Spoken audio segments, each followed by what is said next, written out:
Good evening. Welcome, everyone. Thank you. Thank you for joining. We are all starting shortly as we wait for everyone to be here with us. And then we can start through the program of the day. As you can see, it's a very tight program today. And we're excited to really have the guests that we have today, because we are here to learn. As I said, knowledge is power. And we are really excited to have put together this program. As you all know, Africa Women in Trade, we always host webinars. And today we are delighted to have our special guests who are here, who will be talking specifically on what they do, so that you get to know all what they're doing, so that you can start taking advantage of the work they do. So we are going to start as I can see all my guests are here, all excited, and so we can really get the program of the day started. So just to also give you a highlight who we really are, so that you can really familiarize yourself with the organization. We're going to share with you a little bit about who we are, how we got started, and why we are here today for this particular discussion. Because as we always say, knowledge is power. We want to work with others, and Ubuntu as the spirit of the whole organization is part of the whole idea of being here and putting together, as we all know, African Women in Trade. I'm going to share with you our webinar, sort of with all our work that we've been doing since January. Some of us who have not noticed, we started in January, not long ago. And as you can see, we are already 11 months, really moving from one strength to another one. So today we are going to share with you a little bit about how we got here and our intentions in the future. Ubuntu is our really the thing that brings us together, as we think women as well as youth, we could work together. And the whole story actually started with African women in Europe who wanted to support our continent back home. The organization has been there for 15 years and it's ever growing. And one of the objectives is how can we go back and support? And Africa Women in Trade came up from all that idea with our vision to create a platform to connect and enable African women and youth, especially following the Africa Continental Free Trade Area. And our mission was very clear, because we really wanted to connect the women as well as youth. Support them in trade, of course, access market, capacity building, and we have formed 4 pillars that are very strong that I want to focus today on, and you'll see how it's related to the topics for today. And one of them, as you can see, the Africa Continental Free Trade Area information. We want to share as much as information, what is out there, so that you can take advantage of this, because without information, it's very hard to know what is there to tap into. So Africa Women in Trade, we really, really want to share, and you can see that on all our platforms, on social media. We share all on WhatsApp, on your email, when your members receive this on a daily basis, because there's a lot of information out there. Market access is also one of them. We are supporting a lot of women and men and youth as well, to really expose their products, not only internationally, but basically the intra-trade. And we have seen this, we already got very good feedback, and also 2 products or 3 or even 4 growing, that we have seen how these have really helped the women to grow into this area. And you have also know that grants investment is very important in terms of really pushing the scaling up of the business into trade. They need investment, they need funds, and all this is also going on in parallel on our platform. You can check out on that on our platform how we are doing this. I don't want to focus on that. Today is basically within the capacity building, and that's why we are here today for that. So I'm very delighted to be here with you, because we want to focus on that. We have very many objectives, but that is not the main reason for here, because I want to focus more. But basically, go on our website, www.africawomenintrade.com. All this information is shared with you on the platform. So follow us on the website, and I'm going now to go straight to the program of the day. And I know most of you are all there listening to us. Maybe tell us where you're listening us from, right? On the chat, we have this very conversational, like also learning and as well getting feedback from your side. Let us know where you're listening us from, and so that we can connect with you on the chat there on Zoom. We are also as well on YouTube. You can as well do that. But today, the stage is going to be handed over to our moderator, who is a very vibrant lady, a lady I admire her work that she does, and she is very a lady you and I will agree she is really doing amazing. She has held a very big event. If you haven't seen it, she's gonna show you how to trap a lot of information that you and I need to move to the one step to another one. So I'm going to introduce you Ian Gaider. He's an international trade and investment expert specializing in international trade, investment banking and investment management in Africa. And with Africa, she is also a wealth and executive coach of African leaders and influencer, and has expertise in understanding how global wealth is created, assisting clients in meeting their financial goals by creating generational wealth and creating thriving organizations. And that's why she's here today to lead us. And I'm always learning from her every day. Welcome, Anne. I hand over the stage to you, and please welcome. All right. Thank you, Joy, for such a wonderful welcome. And I really want to thank you for putting together this webinar that you keep doing every month, as you keep saying knowledge is power. And I definitely believe that the African women in business really need this. And so I'm excited to be here, to be moderating. As Joy mentioned, I run a company called Regal Africa, where I help our clients create wealth through trade and investment. Now, what I'd like to do is I just want to go real quick to each of our guests. I will start off with our first guest, Kriti Sharman. She is from the International Trade Center.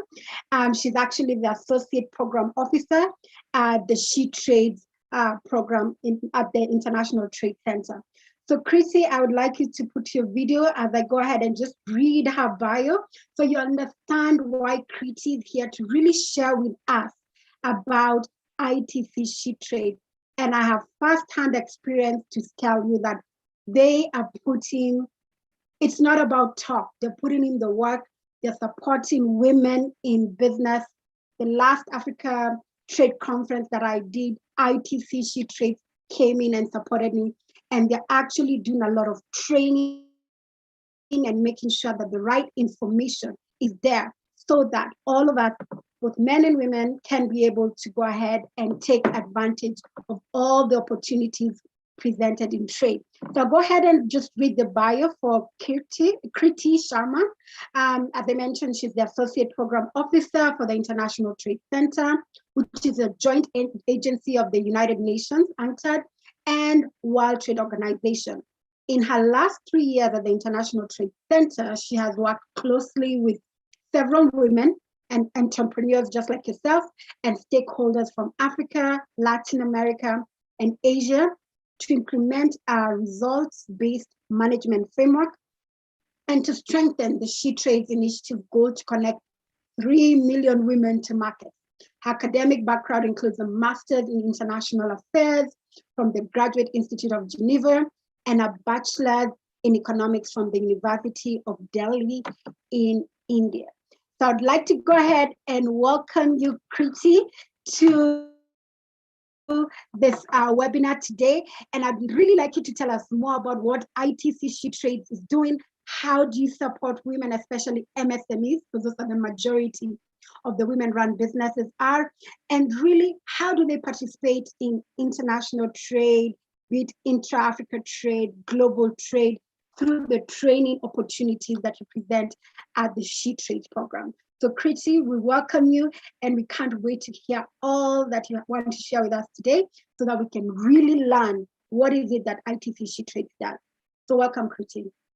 Thank you so much, Anne, for such a lovely introduction. Thank you also to Joy for inviting us, for letting us be part of this wonderful webinar today. My name is Kriti Sharma. I think Joy and Anne introduced me already. I'm the Associate Program Officer for ITC SHETrades, and my goal for today is to help you understand what we do at the SHETrades initiative and how you can benefit and scale up your businesses using our tools and offerings. So without further ado, please allow me to share my screen. I've prepared a short presentation for us today. I think this will also give us the visual aspect and help us really grasp everything that we are doing. Just 1 second. All right, I think you can see my screen. Can anyone just quickly confirm if they can see my screen, because I'm not able to see the videos anymore? Yes, yeah, we can see awesome. your screen.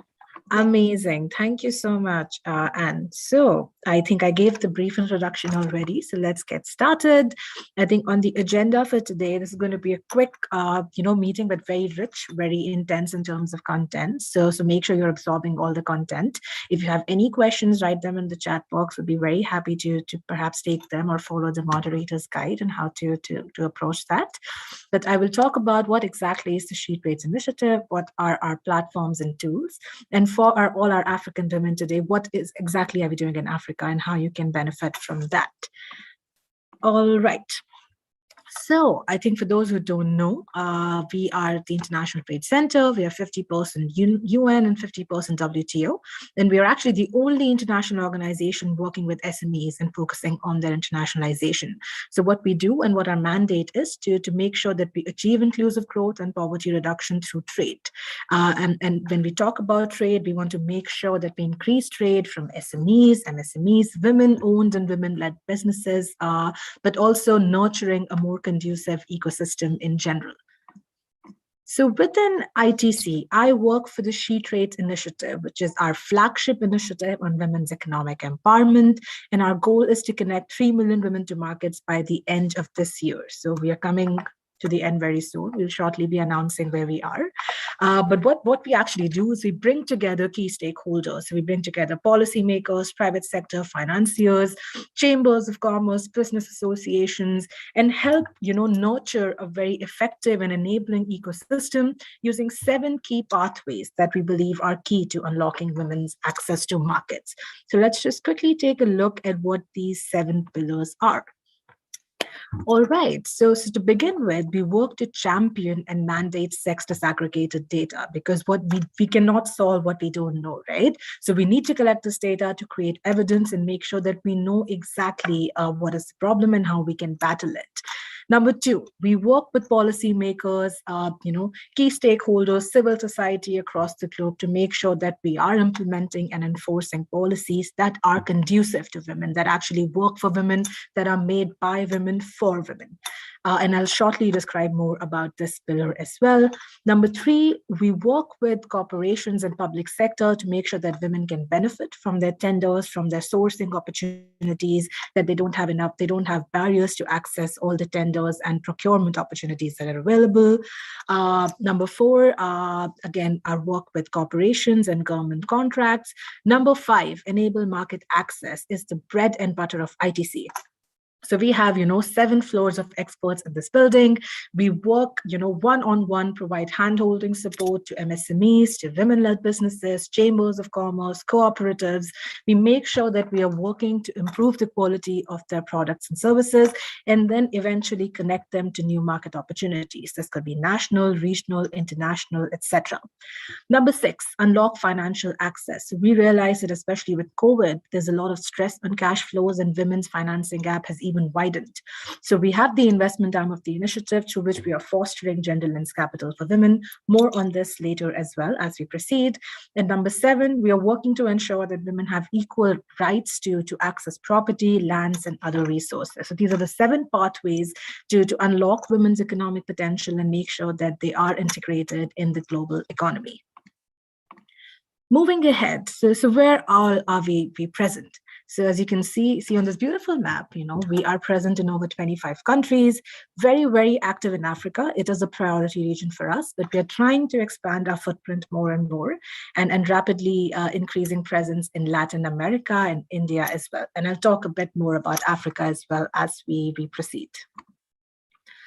All right, so I think my goal for today is to tell us about everything that SHETrade does. It's a lot to try to squeeze in this presentation, but I'll do my best, and I hope that you take in everything and you ask me questions if you have any. So number one, we work, with a range of different partners, from private sector to BSOs to, academic institutions to financial institutions, etc.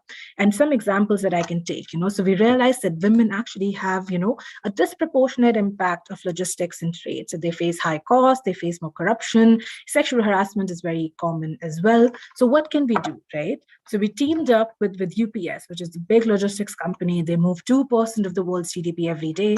We sat down with them and we realized that women don't have knowledge, they don't have information on, how they can leverage export documentation, what are Incoterms, how can they improve their packaging and labeling. So together with UPS, we delivered this training.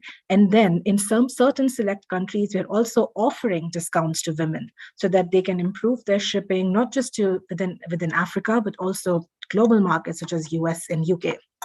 For instance, Sidley Austin, which is one of the biggest law firms in the world. This is actually where Michelle Obama met Barack Obama for the first time.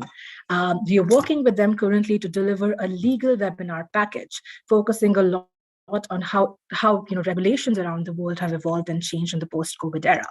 With eBay, we are working to provide free online marketplaces to certain selected women in Africa.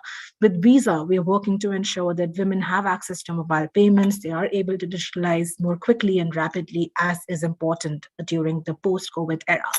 So we have a range of different partners. We have a dedicated page on our website where you can see what we're doing with different partners, and then register for them and definitely reach out to us if you need more information. But in terms of Africa in particular, I think what's coming up next is a lot of activities with partners in Nigeria. So all the women based in Nigeria, do get in touch with Joy and me, and we can share more information as we go ahead. Awesome. So another tool that we have, and this is not just important for women, but also for policymakers. So like I said, we can't solve what we don't know, right? So we created a very holistic tool called SHETrade's Outlook. So what it does, it collects data from different countries. Right now it's being rolled out in over 28 countries and also available in English and soon in Spanish. So we created a questionnaire based on 6 policy dimensions using 83 indicators. We collected data from different countries and we mapped it using this tool called SHETrade's Outlook. So this shows us, for instance, if we go to Kenya, we see how well Kenya is doing in terms of providing financing to women. What are the current gaps in the trade policy? What can be done better in terms of legal and regulatory frameworks? So our goal is not to rank women. We don't rank countries. We don't want to encourage unhealthy competition. We just want to build awareness and provide a platform where policymakers and even civil society can come and including women can come, they can see where the gaps are, they can lobby with the governments and understand what exactly are the gaps that need to be filled. Africa is actually, the region where most of these countries are based. So out of the 28 countries, 23 are in Africa. You can see Botswana, Sierra Leone, Uganda, Zambia, so English and French-speaking countries in particular. And very soon, actually, we are launching this in Latin America as well. So this will be available in Spanish too. This SHETrade's Outlook tool is available for free on shetrades.com. So you can definitely go there and check it out for more information. Perfect. So we also have an investment arm of the initiative called SHETrade, where we try to make sure that we are leveling the supply and demand side of financing. So on one side, we have over 50 financial institutions. They want to work with women, but they don't know how, right? They don't know how to tailor their offerings to women. On the other hand, we have, millions and millions of women who are struggling to get capital for their businesses. And I'm sure so many of you have had similar challenges challenges as well, right? So this is where SheTrade's Invest steps in. So we work with financial institutions to tailor their offerings, to understand the selection criteria, and we create a pipeline of eligible women-owned and women-led businesses for them. On the other side, we work with women to provide them very tailored, in-depth training, helping them understand, what exactly are their financial gaps, what are financial projections, how can they build their business plan, how can they create their pitch decks and actually pitch to an investor. So giving them the right training, building their financial literacy, and then connecting them to financial institutions and investors. That is our goal. That is what we are trying to do. Over the last 2 years, we have worked with over 30 impact investors, a lot in Africa, but also Asia and Europe. We have trained over 3,000 women in 134 countries, and we have generated over $6 million worth in capital, so debt, equity, microfinance, grants, etc. So do check out this page on shetrades.com as well. And if you're struggling with publication, so if you're struggling with internet, we have 2 publications as well that you can check out. You can print them, or you can download them on your phone so that you can access later. So the first one is called Raising Funds for Your Business, which is specifically for women. It has all our market intelligence, all the trainings that we have delivered, but in a paper-based format. And the next publication, which is actually being launched in a week, it's called 12 Lessons in Gender Lens Investing.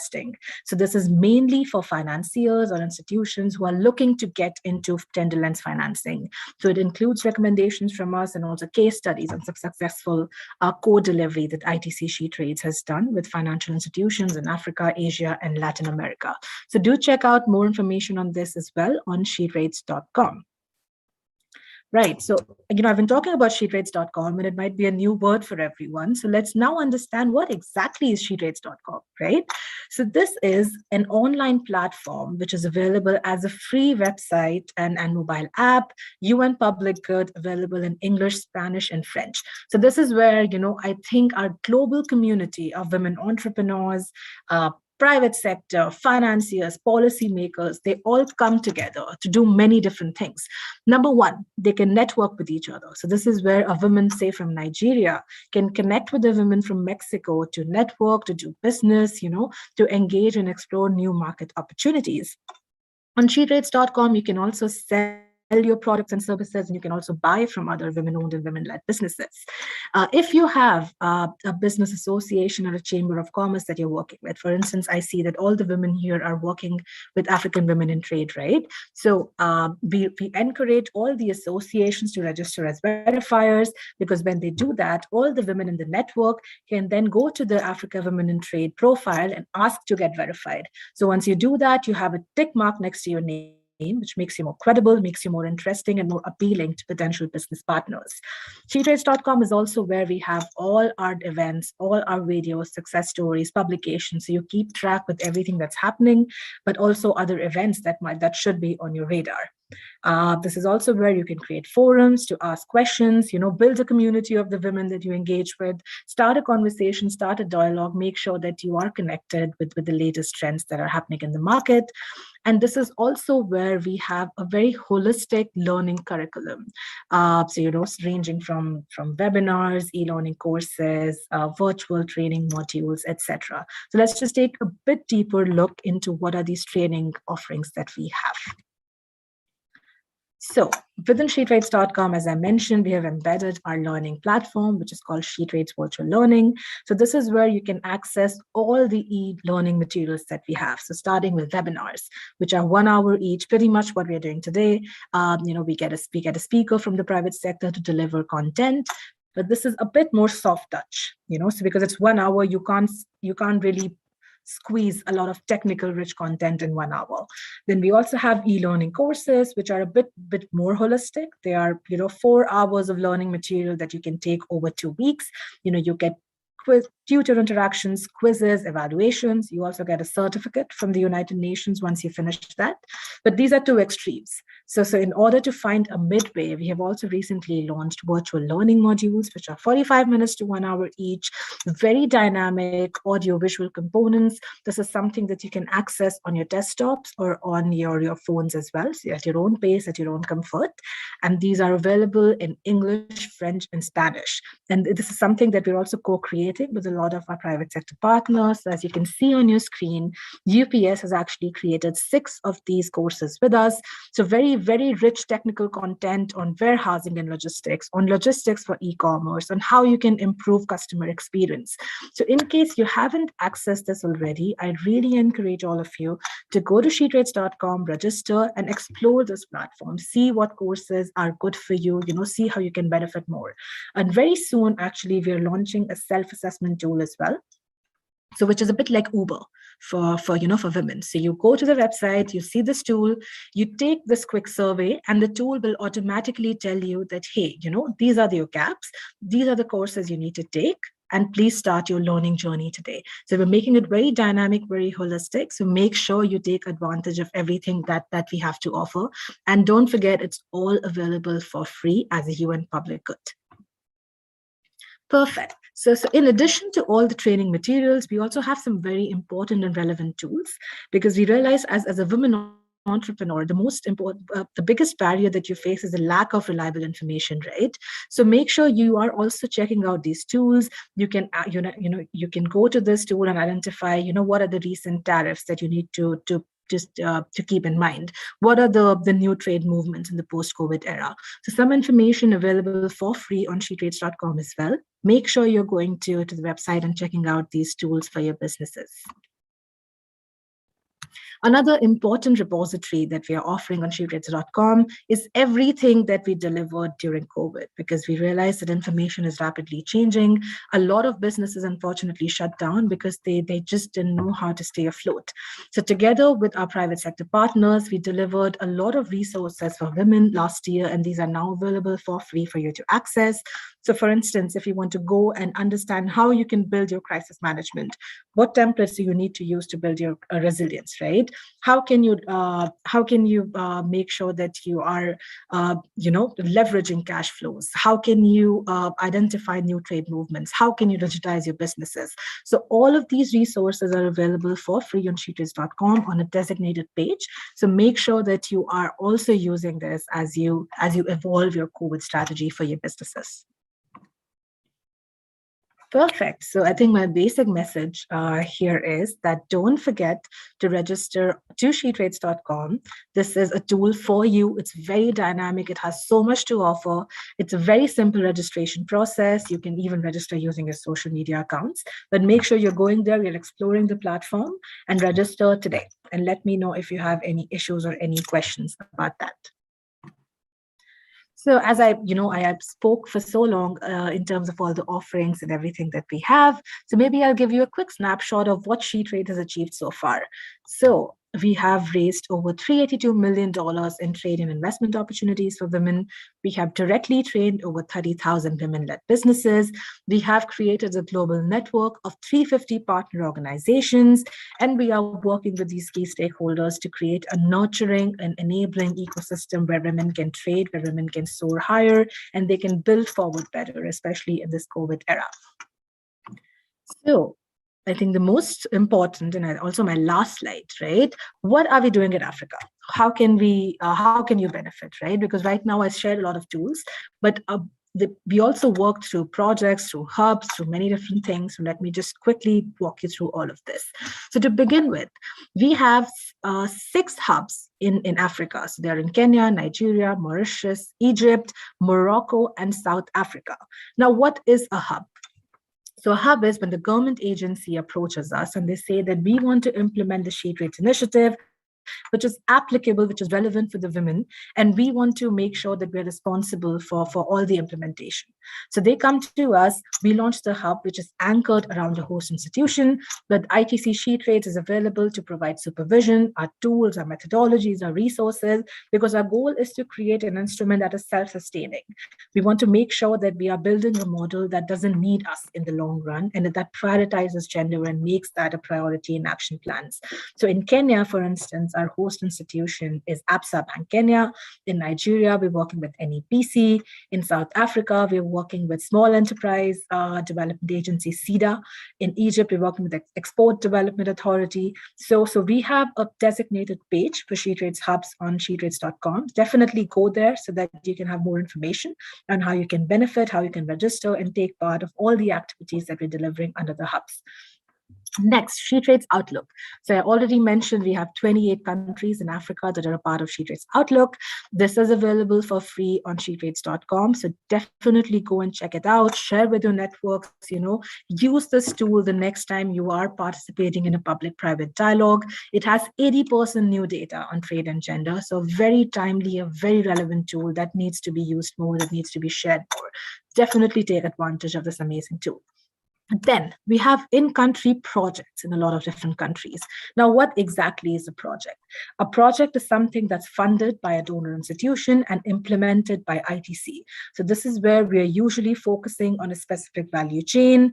We have a specific time frame and a designated budget to deliver activities. So we have a project right now called SHETrade West Africa, under which we are working in Cote d'Ivoire, Guinea, Liberia, and Sierra Leone, specifically on cashew and soybean value chains. So we're working a lot with rural farmers and producers, working really at the bottom of the social pyramid and helping them improve their competitiveness and their access to global markets.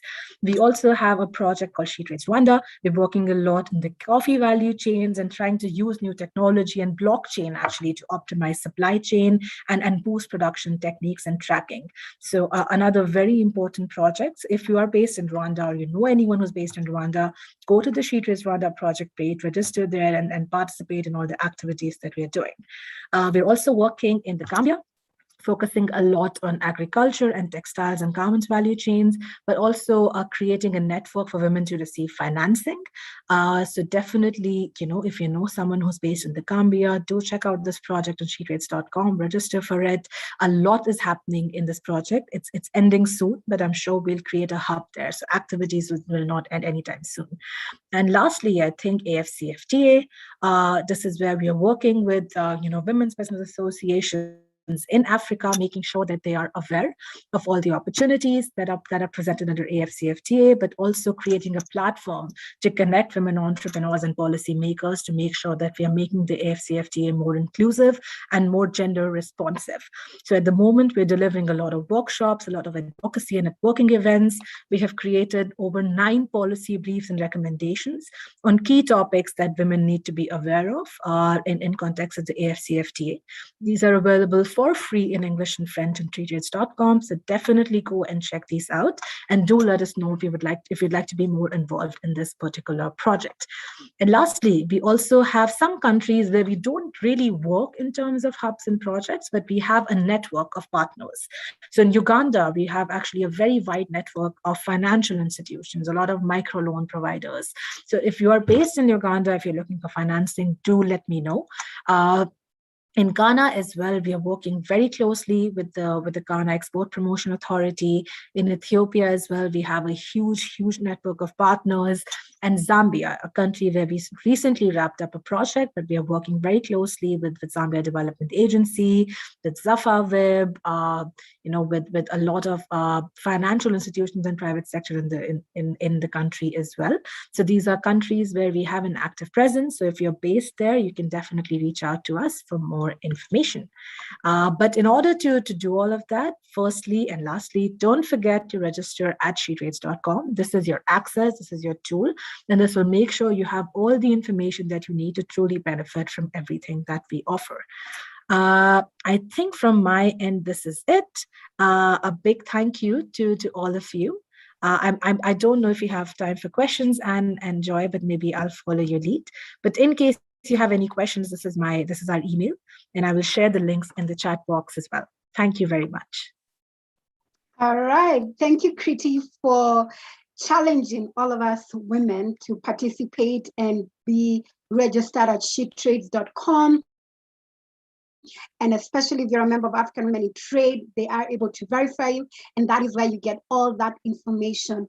So thank you very much for doing that, because we need this information in order for us to grow our businesses. So Kriti, there are a few questions here, and I'm hoping you can be able to answer them, even though I know you have challenge with time. There are a couple of questions that we have here. And I'll start with the first one from Simbo Msangi. She's wondering why Tanzania is not in the list of SHETrade, right? So there's this part of just certain countries that are there, certain countries that are not there. Could you please elaborate on that? And at the same time, there is a question around partnerships. So some of these partnerships we're seeing, for example, UPS, the global company, you're trying to support African businesses. We are not seeing any African businesses that are your partners. So the question is, so if someone wants to form a partnership, right, with ITC SHETrade, they're based in Africa, how can they engage? Because they believe they can be able to support Africans better because they understand exactly what's going on the ground. So if you could just start off with those two questions as I look through the chat, because there are more questions coming in. Thank you so much, Anne, and thank you for the good questions. I'm just trying to scroll in as well. I think the first one is for Tanzania, right? So again, it is a priority country for us, trust me, but a lot of engagement that we do is dependent on firstly donor interest and also on country interest. So in case, the ministry in Tanzania or any other reliable, credible institution that's working with the ministry and they want to open a hub in Tanzania, please do reach out to us because we are more than happy to do this work. We just don't have the right partners who can support us with this. So it's nothing against Tanzania. We would love to work there and help us so that we can do that. I hope that answers this question. The second one is, yes, I'm just reading that again. You mentioned that you form partnerships with companies such as UPS. We would actually, that's a very good question. I think that's from Chantal. So that's a great question, and this was a bit of reflection and lesson learned from us because for the longest time we were chasing big partners. And Zambia was the country that was a game changer for us, where we realized that, the organizations based in Zambia are the ones that are doing so much more holistic work, and they are actually true allies because the big countries are everywhere, right? So we need to engage these businesses in the countries as well. So right now, we are trying to use that approach, but it really depends on the countries where we have a project or a hub. So if you have a particular country that you have in mind where we could use this approach, if you know of any particular partners that you're working with, definitely let us know. We have I didn't want to share a lot of information because you were pressed for time today, but we have 3 different modalities for partners. So, something that's more soft touch, something that's, partners that are delivering activities and solutions with us. And the third one is our partners who are funding us. So you can, now that you know this, if you see some partners fitting in any of these, do let us know. And we can work with them, do a first call to see, if it is a good fit. And if it's not, then what can we do to work together? So we can definitely do that. Okay. Great critics. I understand you're open to partnership. It just has to fit right. And if there's interest, then that's where it is. So, and I can tell you for a fact, there's so many women. I mean, we have people from Eswatini, from Chad, from Scotland, Nigeria. I'm based here in Kenya, Mozambique, Namibia, Zambia, South Africa, Malawi, basically everywhere. West Africa, East Africa, Southern Africa are here. And they're quite interested in seeing that these resources are there. So I know a couple of people will be reaching out to you. I guess one of the main questions I keep seeing is, even though this presentation, this webinar is being recorded and it's actually on the YouTube channel for African Women in Trade, people are asking about the presentation. Is it something that you could show the African Women in Trade so that they can forward to the attendees? Absolutely, and Joy, I can share a version with you that we can circulate, and would be very happy to share that with everyone. Okay, great to hear that. I think with that, I don't see other questions, but I really would like you we have a few questions here actually from Africa Women in Trade myself.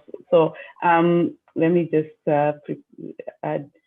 I don't think you can see me handing up now. There you are. So I see your hand up. I have a few questions here that were asked by by members. These are general questions that they were asking on the platform. So how can the women get certification? Do they get, like, for example, because we have specified more in trading, so we are seeing women who, if they want to go global markets, the certificates that are missing, like ISO or SHETrade, how do SHETrade help on that? Because we have these questions coming up on my platform quite a lot. And then the other one that that came up recently is that we have one of our members who is a manufacturer, and she has manufactured this beautiful product from South Africa. Is a menstruation cup, and we were looking of how to be distributor, and we realized, oh, it's not just easy to just go buy and take it to our countries in Kenya or Zambia and all that. And there was a process that they needed to get certifications. The product has to be already, those policies and regulations that they have to go under another authorities. I mean, we realize there's so much we need to understand in that. I think it's the supply chain. Maybe you will tell us how it is that. Those two questions I want to throw there, because this is something that I'm saying real life with my women on the platform. Thank you, Joy. And my apologies, I'll have to drop off in 2 minutes. So I'll do that very quickly. Number one, in terms of, how do we support with certifications? So it depends on the country that we are present in. So if it's a project where we have funding to support some women, we definitely do that. If not, we have focal points that we can connect the women to, who can help provide perhaps a subsidized rate or provide trainings to women on how they can actually access these certifications. So I would encourage everyone to go to the website, see the countries, right, under projects, under hubs, where we have focal points, where we have, application forms where you can register. So definitely do that. And maybe we can do another session, perhaps, Joy, and we can think about that, Joy, and on certification specifically. And we can try to get a right expert to deliver more training on that as well. But I think a lot of work this is outsourced through projects and hubs where they are the right focal points and they provide trainings on that. And I forgot the second question, but if it's okay with you, I would love to take questions over email. And apologies, I think I really have to drop off. I think you answered that. You answered that quite well together, because it's to do with the certification and together with all these regulations in countries. So it's a good idea. We can organize another time with this, because it's a very needed thing right now. The women want to sell and market access is the main thing. So thank you so much. I'll hand it back to Anne.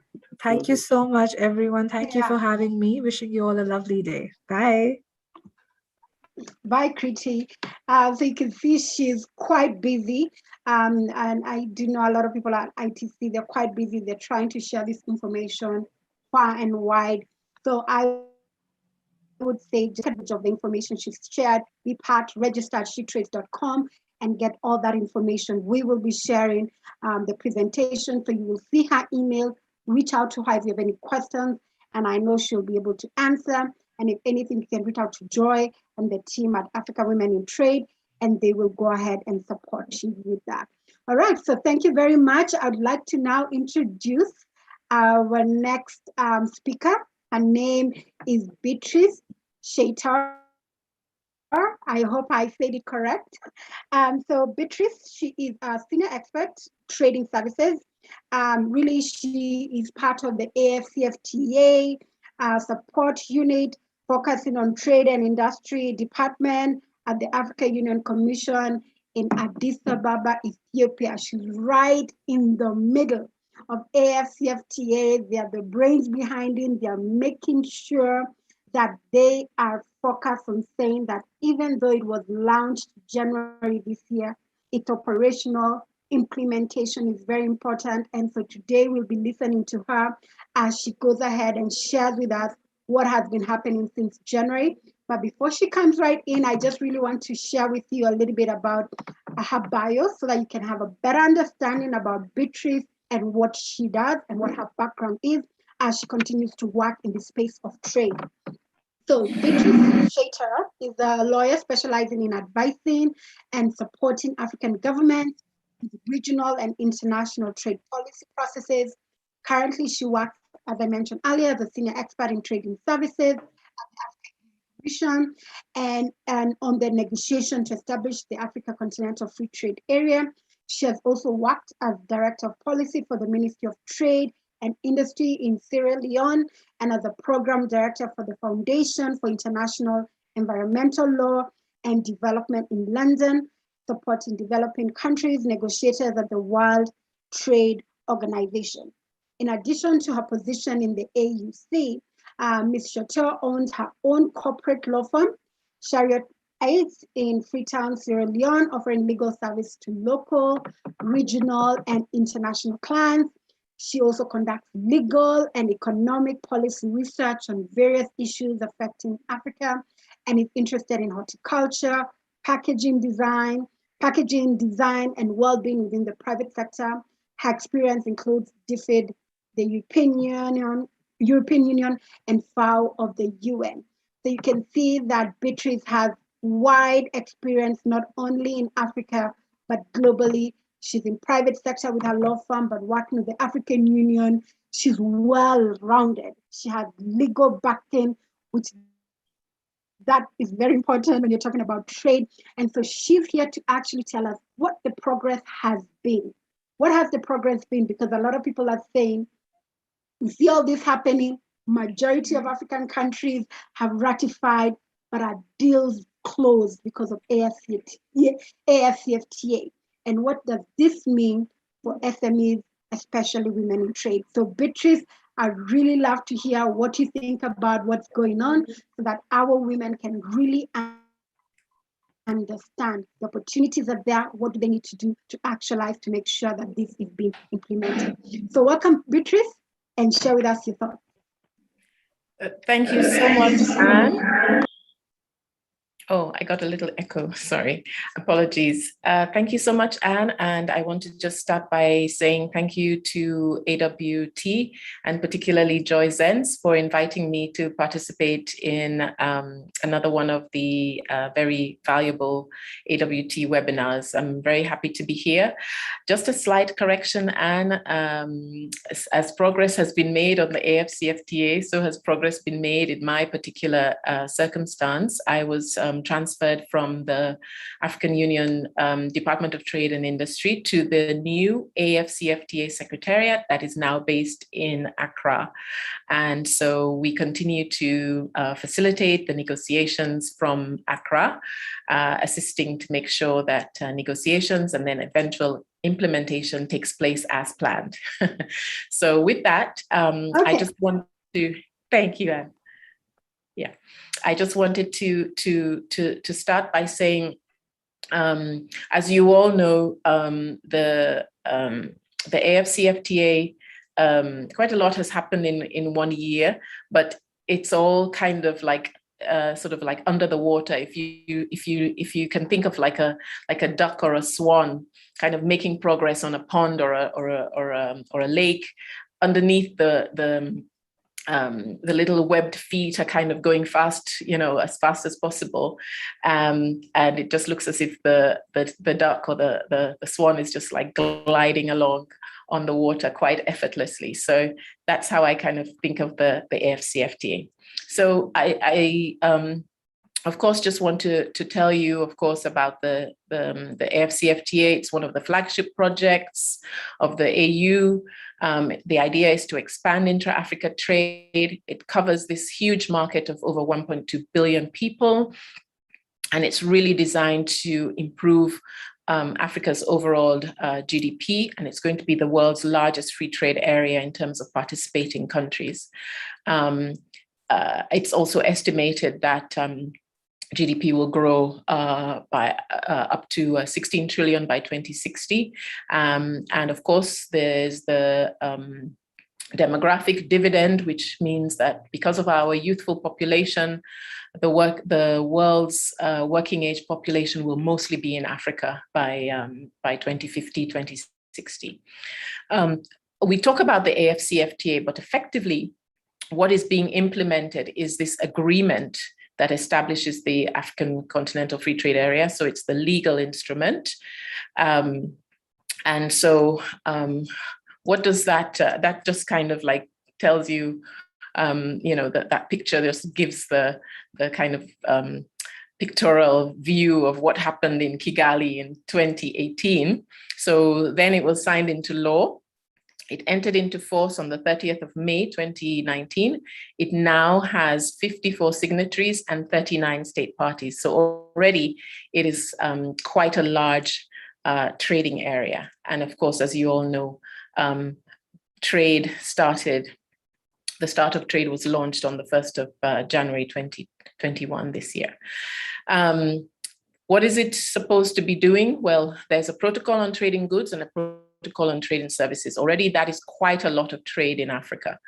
The protocol essentially will eliminate duties and other quantitative restrictions on imports, eliminate non-tariff barriers. It will create rules of origin that make it easier for SMEs and other companies to trade. There will be cooperation of customs authorities, trade facilitation and transit, trade remedies to try to protect infant industries, cooperation over product standards and regulations, because of course we have to make sure that what we are producing really meets international best practice and standards. And then of course there'll be technical assistance. There's the protocol on trade and services, which I help to produce, and I'm now focused on helping to facilitate the negotiations, to put the meat on the bones of that protocol, which is I think of as this kind of skeleton. So there will be transparency of service regulations, mutual recognition of standards, licensing and certification of service suppliers, essentially liberalization of the service sectors, and there are about 12 service sectors that will be liberalized, will be very progressive over time. Service suppliers are supposed to be treated no less favorably than domestic suppliers. And then, of course, as usual, there's provision for general and security exceptions. There's a protocol on dispute settlement, which provides rules for how disputes will be settled. Then I put there phase 2 and phase 3 negotiations, but what you have to understand is actually these have all been compressed into one. So the phase 2 negotiations deal with intellectual property rights, investment and competition policy. Phase 3 negotiations deal with e-commerce and digital trade and women in trade. All of these are now being negotiated at the same time. So there's a huge workload on the part of the Secretariat. This just provides useful links for where your members can find further information. So overall, the idea is that the AfCFTA will mean an expanded market opportunity for SMEs. The idea is the rules linked with the procedures for dispute settlement will create certainty, predictability, and transparency. And that helps all businesses, SME, big business, women, men, etc. Youth, even disabled. Yeah. So essentially what we are doing now, let me just touch on what we are doing in terms of the trade in services and the trade in goods. In trade in goods, of course, everyone knows that gradually over time, tariffs will get to zero on 90% of the tariffs that have been agreed. Negotiations are still underway to develop agreed rules of origin that will essentially mean that those companies that produce more or less goods that have a majority of African content will then be eligible for the preferential trade regime under the AfCFTA. And of course, tariff schedules, which should be attached to the to the protocol, are also being negotiated. On trade in services, 5 priority sectors are being negotiated: business, communication, financial, tourism, and transport. And essentially, the protocol takes a dual approach, a hybrid approach. We say commitments that have set out in schedules are undertaken, but at the same time, because we know that most of services is regulation and that there has to be some kind of harmonization of regulation, there will be a framework for regulatory cooperation also under the Protocol on Trade and Services. And one of the things that I really want to highlight here is that there is right now an ongoing mechanism that is in place for reporting non-tariff barriers. It's very important that your readership and your membership really understand that that is a tool that can be used to try to ensure that all the sort of the cumbersome bureaucracy associated with trade across borders in Africa can be highlighted with a view to removing them. The other important thing that I want to highlight is that right now, because we know that in order to ensure that cross-border trade takes place seamlessly, the payment structures and the payment procedures for paying for goods and services really has to be streamlined and harmonized in a way that is easy for business. So AU collaborated with the Afrexim Bank to develop the Pan-African payment system. It's the first centralized payment market infrastructure for processing, clearing, and settling intra-Africa trade and commerce payments. Basically, transactions will be settled in local currency. So if you are paying in Naira for a dress that is made in say, South Africa, you pay for your dress in your country in Naira, and then the producer, the manufacturer receives the money in Rand, in South African Rand. So it's automatic in a way that makes sure it cuts out a lot of cost of converting money back and forth to hard currency. And essentially it's going to help formalize informal Africa trade. It's going to save billions in terms of payment transaction costs on the continent. So this is just to highlight and show you the significance of the African private sector and how much contribution it makes to Africa, and particularly SMEs, which are the backbone of African private sector. So I've highlighted the ways in which the AfCFTA can help women-led SMEs. We all know that the preamble and one of the objectives of the AfCFTA is the need to promote and attain gender equality. Now we will have that backed up by a legal instrument dedicated to the specific needs of women in trade on the continent. And then I've outlined how the opportunities for SMEs to use provisions in the agreement and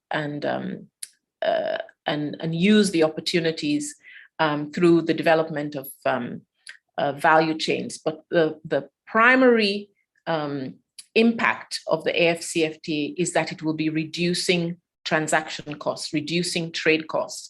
It will drive investment in infrastructure like roads, ports, bridges, etc. Supply chains will be more integrated, and women particularly can move up the value chain. The job market will be open to women graduates, women professionals. And so again, with that increased investment, SMEs can develop their comparative advantage into competitive advantage in the various value chains like textiles and garments, food, beverages, automotives, etc. But it's very important that SMEs understand the markets that they want to supply, particularly when it comes to standards, design, especially with the rapid digitization and the expansion of e-commerce on the continent. So I gave some examples of some regional value chains that I see real opportunity, but there are many, there are so many. So for instance, fresh dairy products through transport and logistics, developing cold chains from East Africa to West Africa. You know how West Africa, we tend to use a lot of powdered milk. East Africa has this tradition of fresh milk and has a strong dairy tradition. Fonio, which is eaten as a grain in West Africa. In East and Southern Africa, it's eaten as a porridge, but through warehousing, marketing, and branding, the trade can take place. Tourism packages between West and Central Africa, where different climatic zones, you can take advantage of tourism and attractions in the different places through ICT and financial services. And then, of course, textiles, garments, trade between West Africa and North Africa can happen through transport and financial services.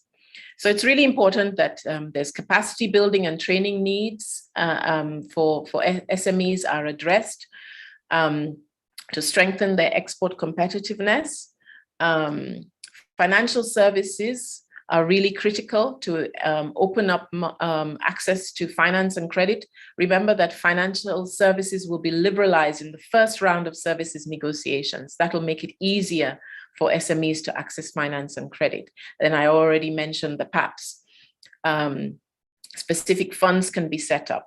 Financial service inclusion can be made a specific priority under some of the national AfCFTA implementation strategies that many African countries are doing. Then business networking is a really important way for awareness to be raised.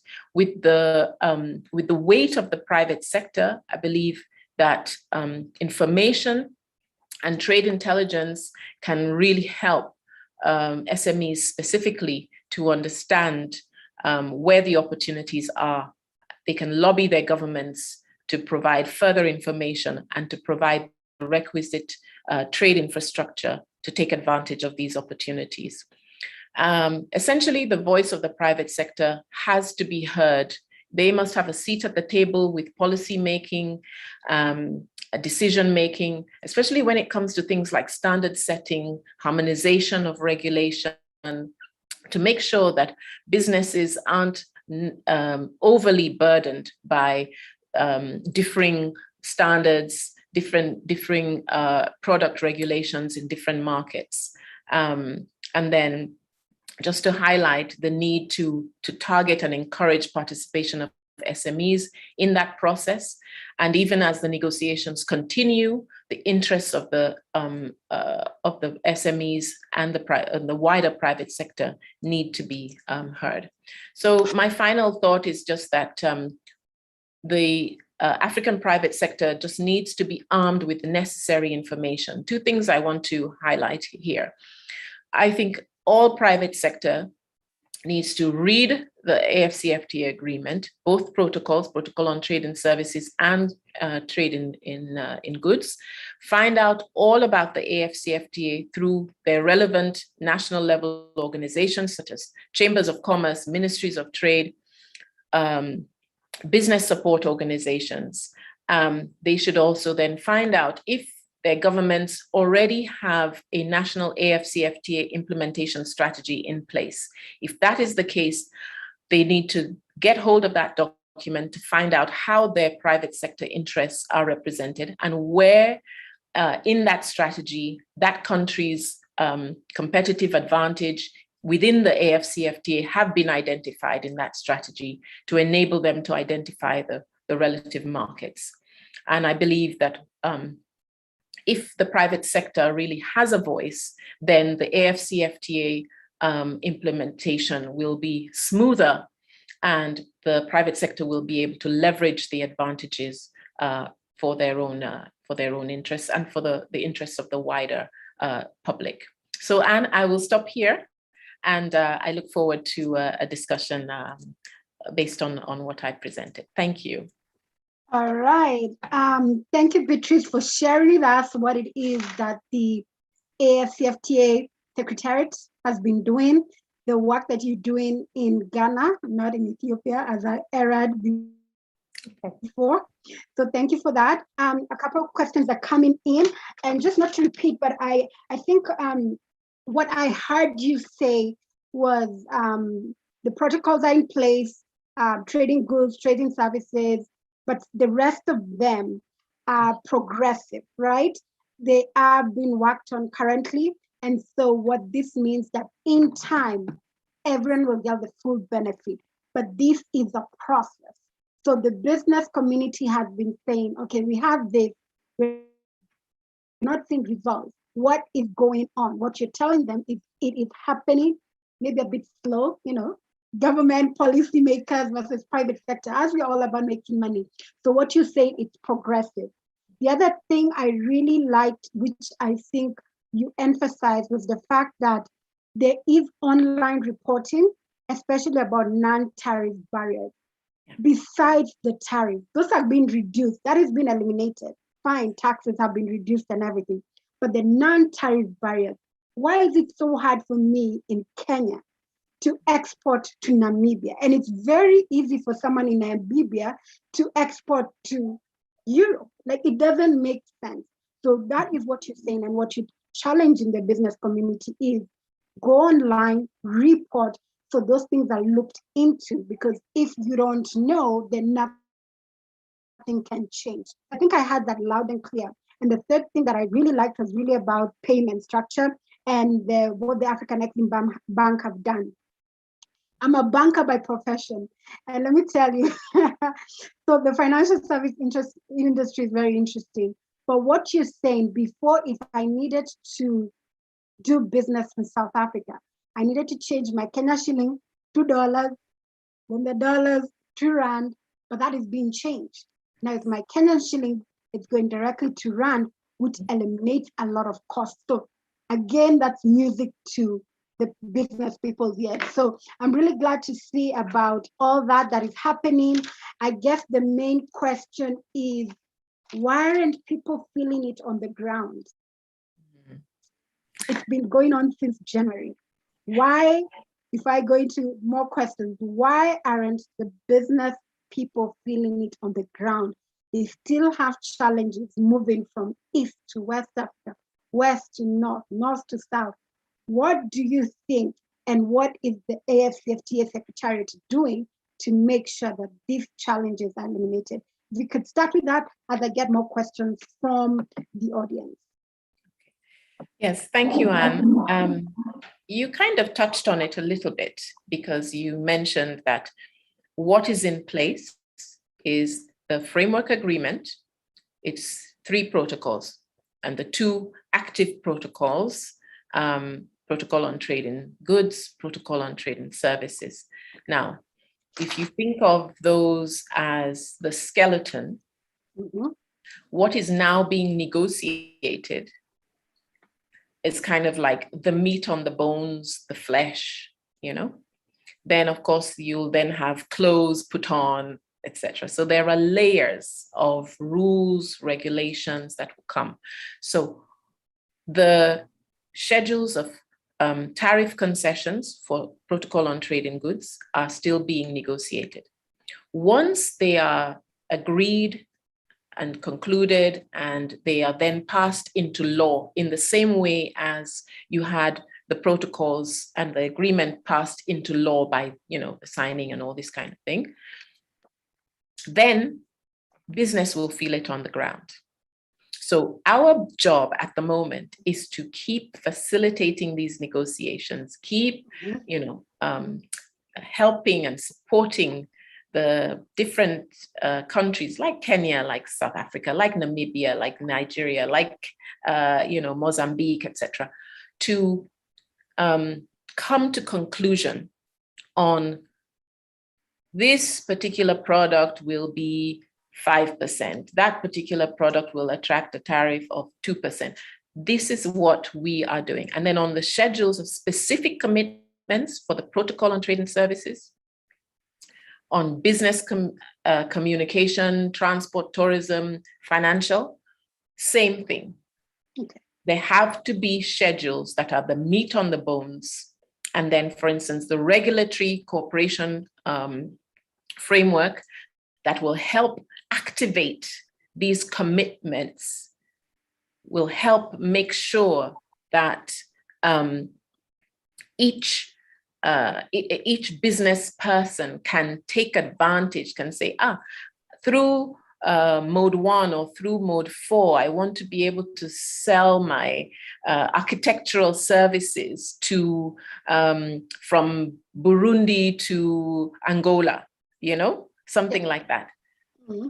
How do they do that? They do that by knowing what Angola says is the condition of entry to come in to supply architectural services. So once all of these are done, that's the meat on the bones, the skeleton, the person of the AfCFTA is now ready for business to take pieces of it and use it in their business operations and run with it. And what timeline is that? I mean, the business, women in business are saying, what's the timeline? You're telling us we're ready to do business. I'm a lawyer in Kenya and I want to offer my legal advice to Sierra Leone. Yes. When can I do that? I mean, yes. You want to do the same thing, right? In Sierra Leone.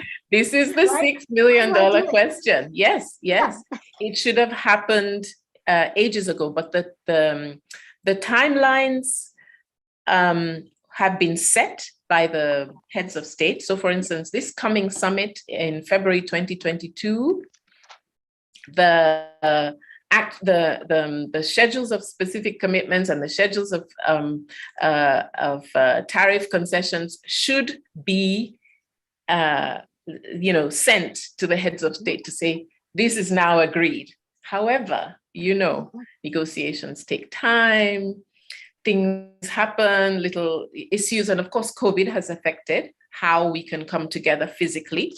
A lot has been done virtually on Zoom or whatever. So, and these, let me tell you, particularly on services, these issues are intricate.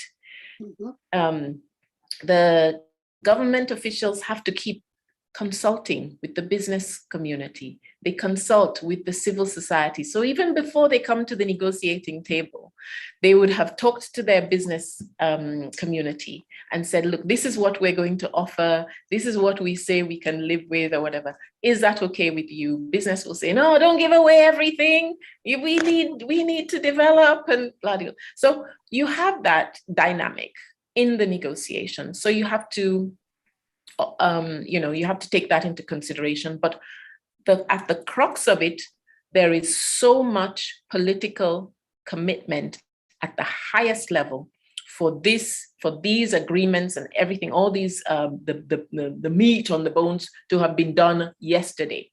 It's just that the process, because it's complex, it's very multi-layered, it's very multi-dimensional, it's a process and it takes time, but it will be done. Okay. There are more questions coming. I want you to wait till the end because we need our next speaker coming in. But also, I think when you're speaking, I heard you talk about everyone needs to know the national AfCFTA implementation strategy because every African nation has one. So you're the business almost all. Almost all. Okay? Almost all should have, yes. You need to know that so that you can do that. More questions are coming, Beatrice. Please don't leave us. I really want to go to Anna so that we can just have her share with us the work she's doing at SHETrade, which is a very interesting company. And I can't wait for you to share the work that you're doing so that you can actually support women in trade or everyone in trade, because traceability is very important. But before I let you speak, Anna, I just also want to share your bio so that people can understand the work that you do. And what I think is very great is you're the CEO, you're an impact and finance manager, you're the co-founder of this very interesting company. You're a woman in business. That is great. So we really want to hear what you have to say. And really, what SHETrade, we say, it is a platform for managing, proving, and communicating supply chain information and product sustainability. You have worked in various fields, including real estate, which is quite interesting, big data. That's all we hear about in trade, finance. You've been in academia, and you've developed a deep interest in impact investing and social entrepreneurship. So currently you're overseeing SHETrade's finance and business development while keeping the impact goals and long-term strategy in mind.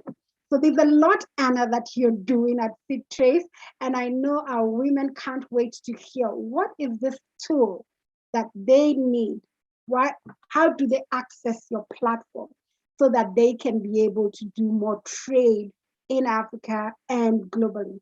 So Anna, I want to welcome you. If you could just share with us the work that you're doing at SHETrade so that we can understand more and be able to do more trade. So welcome, Anna. Thank you so much. It's really an honor to be here. It has been incredibly inspiring to listen to you, and I'm really honored. Actually, for my background, so my name is Anna, or short Annie. I founded SHETrade with my very best friend from childhood times, and Katerina, who I think would be a perfect fit as well to speak here today, but unfortunately she is sick and not in Berlin right now, where I'm based, or where we are based. And that's also where SHETrade really comes from, is from her. And the experience that she made traveling across Africa, building partnerships with farms, actually to import into Europe moringa, which I'm sure you all know much better than I do. And she was actually building partnerships in Kenya, Malawi, and South Africa. And she really loves South Africa, goes there every year and has lived there also for 2 years. And yeah, that's basically why we founded SHETrade. So she was really looking into the work that is done locally, you know, the support for female initiatives, for cooperatives there, and was kind of frustrated by the fact that we here in Berlin, across Europe, or in other countries, you know, wherever really, we are buying products and we don't really know what impact we have when we buy those products. So they stand next to, you know, many other products, and we don't know what people are impacted if we buy them, or what about the planet, how it is impacted, and how our really consumer choices impact the world really. So this is why originally we started SHETrade. And in the very beginning, we just wanted to build a tool that allowed really small businesses and impact startups and farms to just communicate the story behind their products along the supply chain. So this is the very beginning of SHETrade, and I'm just going to share with you my screen and to show you what happened so far and what we really do. So before I start with showing you what we do, because it's quite a complex topic, and I feel like we always need some examples to really understand where we can go with this. So one project that we're working on is in the cocoa industry in Ghana right now, and we have just finalized it. So one major issue in the industry, and I think like everyone is quite aware of that, is that the payment across the or along the supply chain of our favorite chocolate bars is quite unfair. And rather than getting better in the past, 30, 40 years, it has just been worsening. And especially cocoa farmers are being paid a ridiculous share of the final price that we pay for a chocolate bar. So one of our customers, who is called COA, is actually working with us to prove how much they pay and to turn that into a unique selling proposition.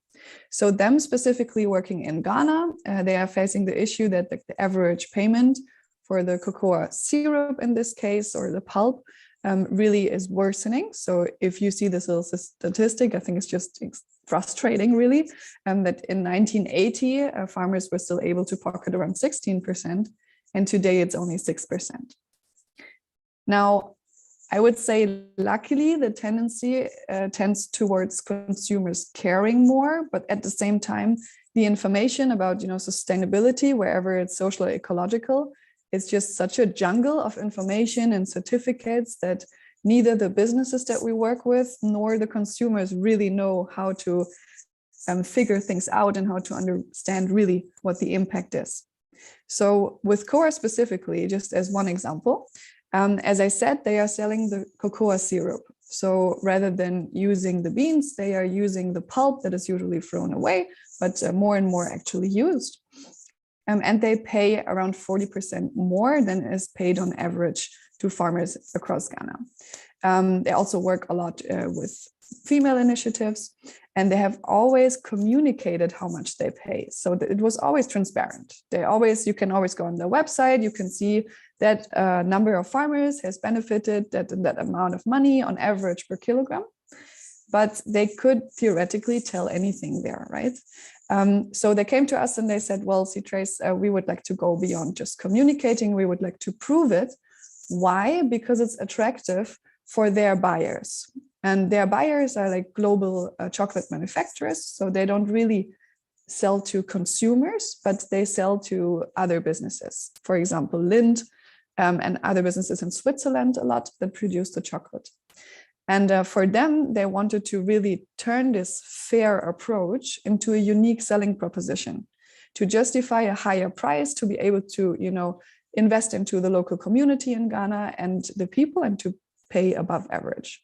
So there, we really leverage technology to do that. For us, understanding supply chain transparency really goes in different layers, So one level of transparency is just opening up about the processes and just communicating. The second level of transparency would be that there are certain elements that one can prove, right? So that can be through certificates, but not necessarily. Sometimes certificates do not make sense. That's very much what we also experience. But maybe certain organizations can confirm claims that one can make.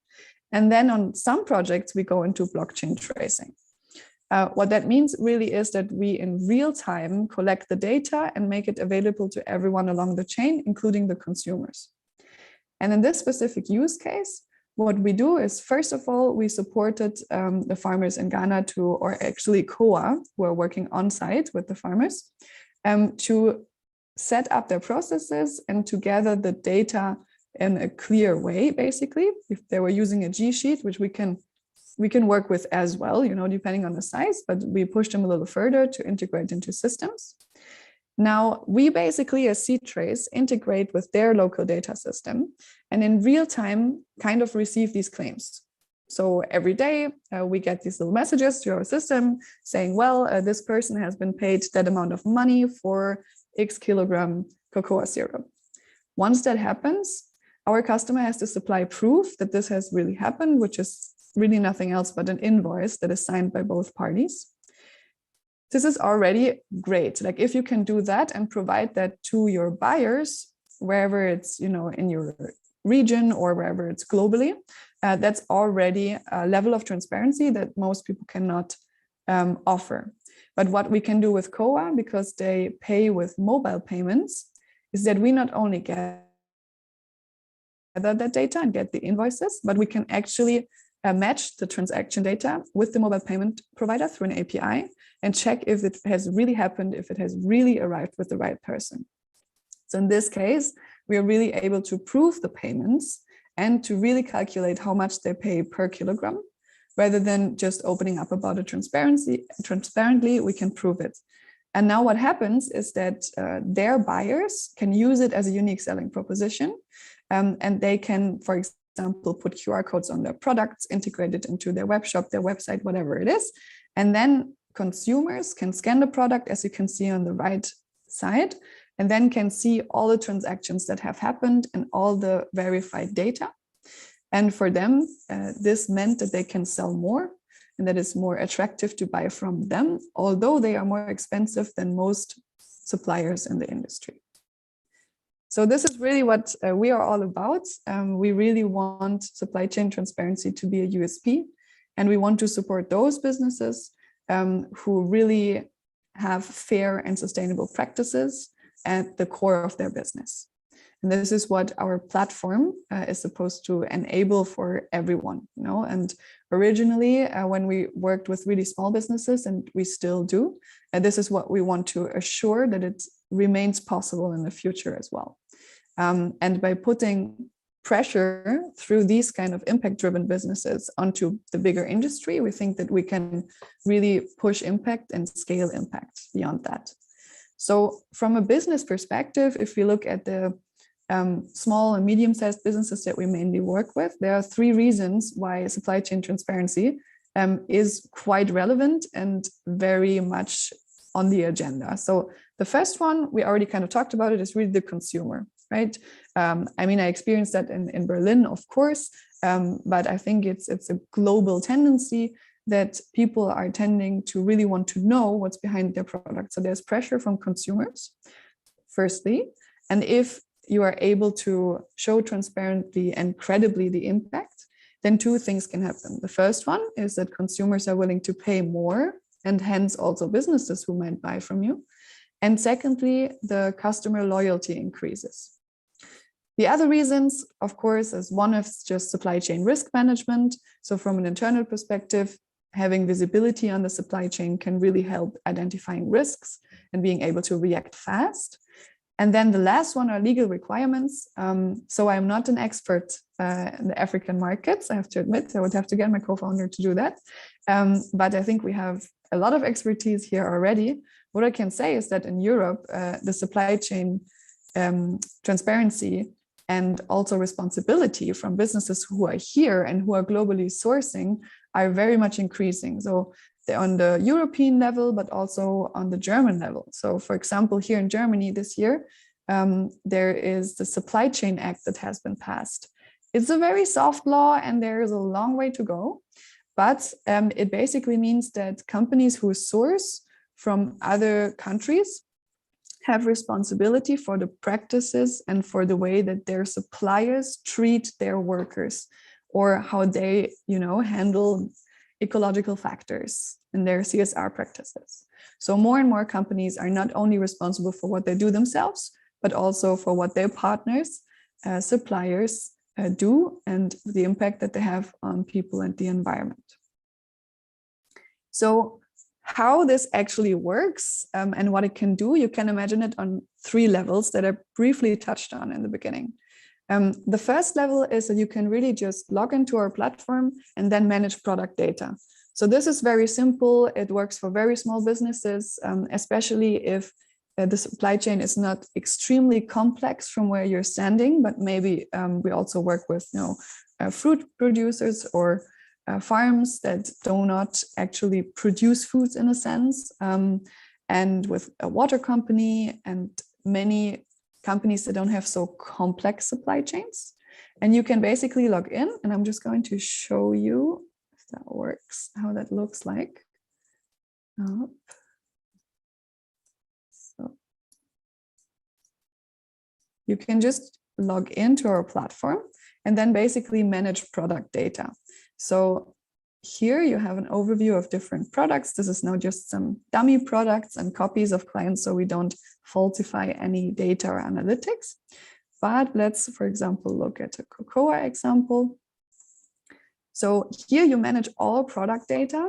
You can collaborate with other suppliers. You can just do it yourself. You can manage the data about, your farm or your product, your business, and you can visualize the supply chain. So how that looks like is right here. If you see this is in German, but you can make it in multiple languages. And then you can manage on each supply chain step the data, the certificates that you may have or that you may request from partners. And you can actually manage it right here. You can also supply videos, imagery, because of course, on the one side, sustainability data, analysis and so on is important, but if you really want to catch the consumer, you need to add the value, the emotional value and the story and the people behind it. So I think we always try to find a balance between the two so that we can really turn it into a USP. And this is how very roughly the platform works. And then that would be like the first level that you can just plug and play use. And then you have right here a QR code that is sometimes placed on the product packaging, or you have a link, or you can also integrate it directly into a web page or a web shop. And then how it looks like, I'm just going to show you an example, is basically that you can go on that journey of the supply chain, and you can go follow the different steps. And it just visualizes the whole product information that we've just put in with a few clicks. So for example, here, if you can see the map, you can add all the info of the different supply chain steps, and this is what consumers or business partners can then see. Yes, so this is basically a snippet of the platform. Of course, then we also analyze data so that or customers know, does it actually work? Do people care? What do they care about? What do they look at?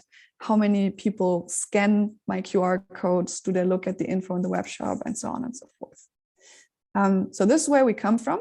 We have, for example, a client that's called Conflict Food from Berlin. And what they do is that they work with farmers in conflict regions, for example, in Afghanistan, and then they sell very traditional products here in Germany. And they also have an association, because a big part of the work that they do is educating the people about the conflicts and the people behind the products. So they just use our platform to manage all product info and to give basically everyone who buys their products the opportunity to understand the whole story behind it and to see the supply chain. Now, once we've basically done more of this storytelling, static data approach for small businesses, we realized, well, but now everyone can just say whatever they want on our platform, right? So it's cool if we support social businesses, but we want to go beyond that and actually prove impact if we can. So the first level to that is collaboration. So if you are part of a complex supply chain, or if you're collaborating with others, you want to be able to gather the data from the right sources. So the SHETrade platform will just allow that. So you can actually request data, certificates, information from collaborators along the chain. And then what we do, and I'm trying not to go too much into detail, but what we're developing is an impact framework. So it's basically a clustering that defines the different claims, social and ecological, that companies can make, either about their product or about their business as a whole. It can be something like fair payments. It can also be something about the carbon footprint, or about supporting, certain nonprofit organizations, education projects, and so on. And then the companies can make these claims through the SHETrade platform. And our impact catalog defines what sort of documentation is actually legitimate to prove these claims, or to at least support them towards, possible buyers or consumers. And also what organization can actually verify those claims.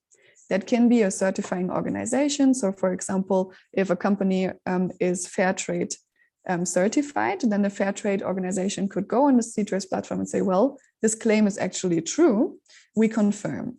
The same for NGOs, that a company works with, they can also confirm through the SHETrade platform. So this would be the second level that we take. And the third level is what we started with in the very beginning, is that we actually go into real-time tracing. And for that, we use blockchain technology. So the blockchain technology, I have to be fairly honest, I think is kind of the head, I would say the head of the blockchain technology is kind of put over everything because it sounds so great, but it's not necessarily the solution for everything. That is why you didn't see it on any part of my presentation yet, or the way that I talked. But first, really global, complex, intertwined supply chains, for them to being manageable dynamically, we're convinced that in the future it becomes important for two reasons. So the first one is that if you can really use a decentralized blockchain, then you make sure that the data, is stored decentralized and is irreversibly stored. So it really cannot be manipulated anymore. But the value of the blockchain only works if it is a network with many different nodes that actually support that decentralization aspect. The other factor when we talk about sustainability with blockchains is that we often get the question, well, but blockchains have, a huge impact on the environment because the carbon emissions are very high. Very true that that's a critical aspect in blockchain. And there are many companies who use, for example, Ethereum or Hyperledger, those are other blockchains. And we do not. We use a very cryptographic blockchain, you can say, where the emissions are very low. So compared to like a more popular one like Ethereum, they are 10 million times lower, and the whole network doesn't emit more than a normal household would do. And so this is very important for us to work with an impact-driven blockchain. Also, if you want to verify very tiny transactions like we do in Ghana to farmers, where every payment we verify it, and for every payment there's a blockchain transaction triggered, we don't want the costs of those transactions to be higher and to actually decrease the impact that the company could have on the community. So this is a very crucial aspect to us as well. So maybe just for you to imagine how that could look like for the example that I briefly touched on before. So as I said, we work with Conflict Food from Berlin, who trade in conflict regions and to have this very educative approach as well. So they manage all of the data on our platform, then they press a button, and then on their packaging, they place QR codes. And if we scan these QR codes, we basically see this visualization. We optimize everything that we do for the mobile, but it also works on desktop, as you were able to see before. And then consumers can really dive into the details that they're interested in. And I think wherever you use SHETrade, or it's just about product and transparency in general, there are a few learnings that I can definitely share that work best to reach the consumer. So the first one is that the consumers care most about what's happening at the very origin of the product. So of course, it's more and more about the carbon footprint of the whole product and the whole supply chain. But what people really want to see and what they can really relate to, obviously, are the people at the very source. So this is something that usually increases customer loyalty if you are able to share that. And it also makes people trust much, much more in the processes and in the approaches of the business as a whole. So this is one thing. The other one is, of course, you can place a QR code on the product, but it's probably also no secret that not everyone scans it, and that the scan rates can be quite low. So it very much depends, of course, on the type of customers or consumers, if they are willing to dive deeper and to learn the information. But a few things are important. So for example, if you really want to reach them, you need to make sure that they know what they get by scanning before they scan. Especially here, I sometimes, if I go to the supermarket, now many products have QR codes, but what I get is maybe a generic website or a recipe for some pancakes. But what I want to see is, transparency, impact data. So make sure if you ever choose to communicate through these channels to make people understand what they get if they scan. That way, with Conflict Food, we were, for example, able to achieve around 11% scan rates for their coffee, which is very high. If you look at scan rates in the industry, you often see like 1% scan rates. So this is very crucial. And another aspect, probably the last one that I would like to emphasize for now, is that impact to a certain extent is subjective, right? So we have these impact claims, but people care about different aspects of sustainability. And it is such a complex and overwhelming topic for everybody, wherever that's a business or that's a consumer, that we have to try to make it very clear. And the balance is tricky. Why? Because you always have the risk that you just communicate about one tiny little aspect and then you're associated with greenwashing, right? Because only because they pay fairly to farmers doesn't mean that they treat farmers fairly, that the impact on the environment is not harming, So try to give a big picture as possible. You will never be able to solve everything. But what's important is to not pretend that you've solved everything by solving one aspect. And I think this in the communication is an issue for a lot of companies, that they say, well, we know for our, let's say, the cream that we're selling, which has 50 ingredients, we know that the palm oil comes from okay practices. That doesn't mean that the whole cream is, perfectly produced. But sometimes the communication is like this. So on the one hand side, you cannot solve everything. So approach it step by step. And the topic transparency and sustainability is going to never end. Approach it step by step, but make sure that the people you work with and the consumers that buy products also know that you are approaching it step by step. Then identify very critical aspects first, tackle them, and then also in the outside communication, you can make people understand why you start at this specific aspect, as we did in Ghana, for example. So I think those are very crucial things. And then give consumers the possibility to deep dive wherever they want to, because some people might be interested more into, female empowerment. Some people might be more interested in the carbon footprint. And that way, we always try to give them the possibility to deep dive if they're interested into specific aspects, but give them a higher level overview. So yeah, this is basically what we do, what we're all about, what we strongly believe in. And I think if we really want to drive change and we really want to make sure that everyone across supply chains, benefits from the work that they do, we can only manage if we make transparency economically attractive. And this is what we do. And yeah, if you have any questions, I'm super happy to answer. On the bottom right here, you see a little QR code. So if you want, you can go on an exemplary journey and have a look at one by scanning it. So thank you. All right. Thank you, Anna. And I liked the way you ended. You didn't give an email. You just told people scan, get the information, which encourages more people to use QR codes and scan. So thank you, Anna. I mean, that was a lot. I really was taking it in, and I know many questions are coming. So I will be asking those questions in a little while. But all through your presentation, I just kept thinking technology for good. And especially for us women in Africa, and the women who are trying to build African brands, the women who are trying to create impact.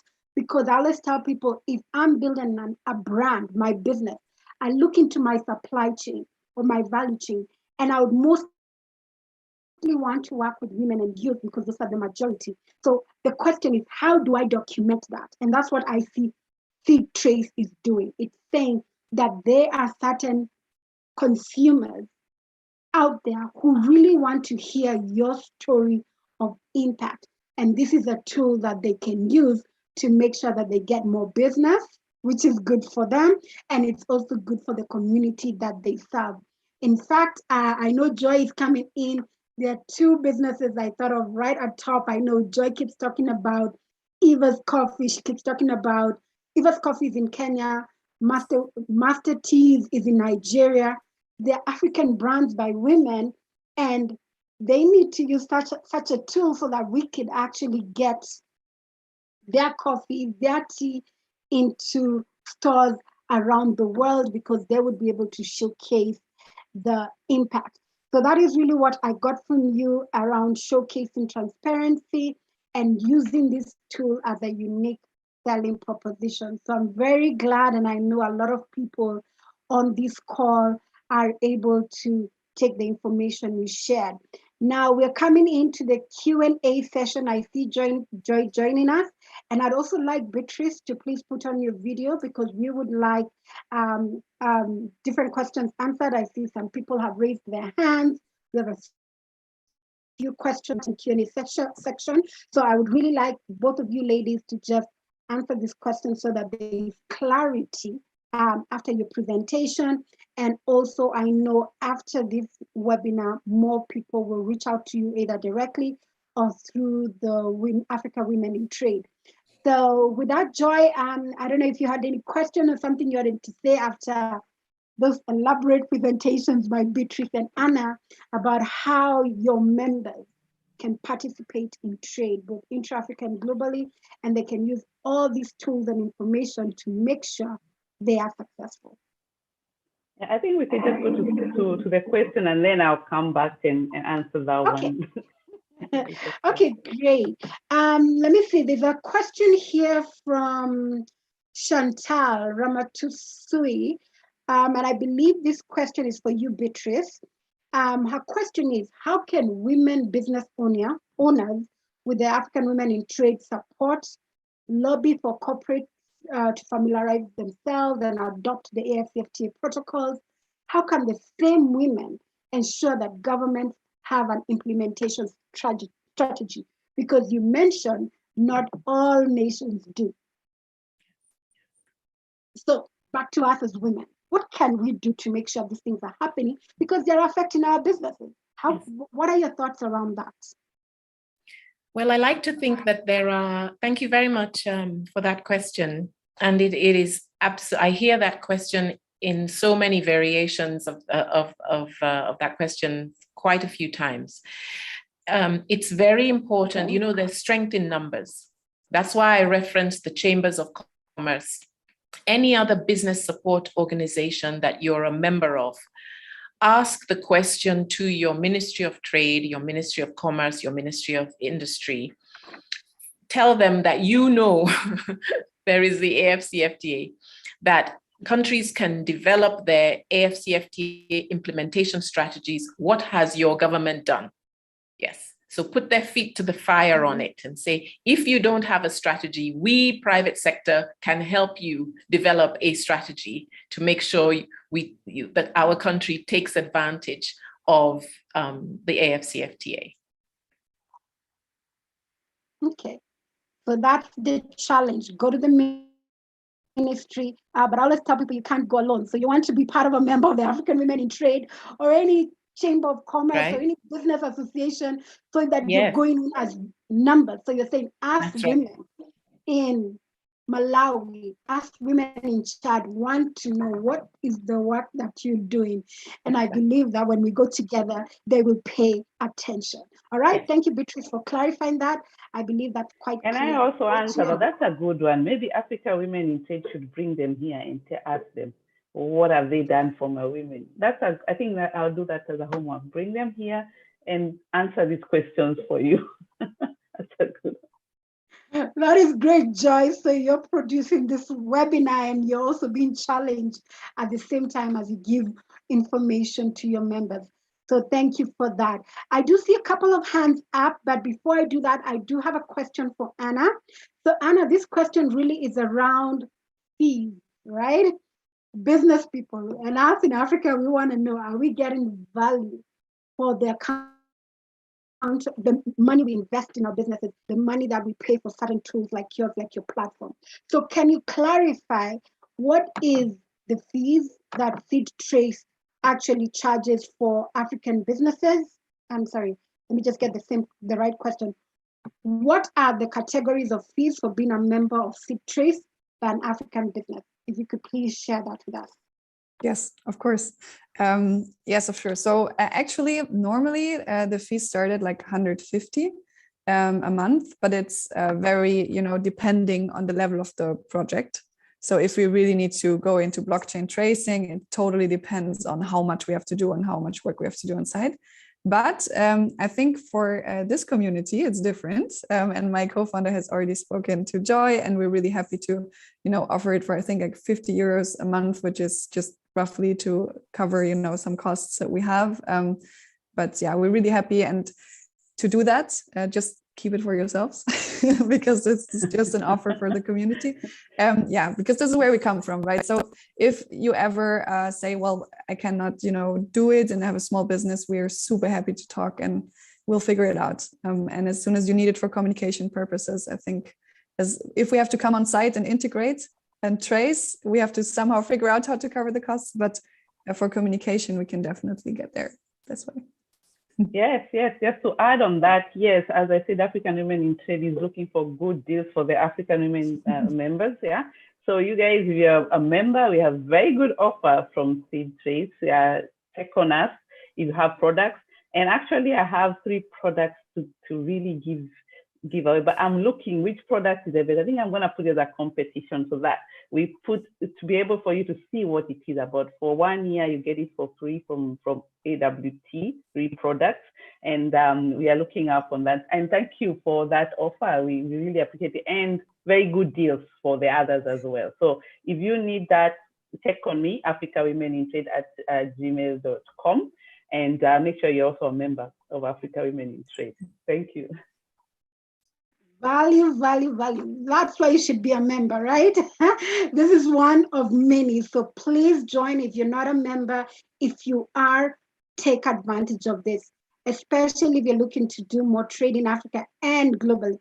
I mean, Anna kept mentioning Europe, so I know that's a big thing in Europe to tell your story, but I do believe in other places, Asia, the US, I mean, the consumer is changing.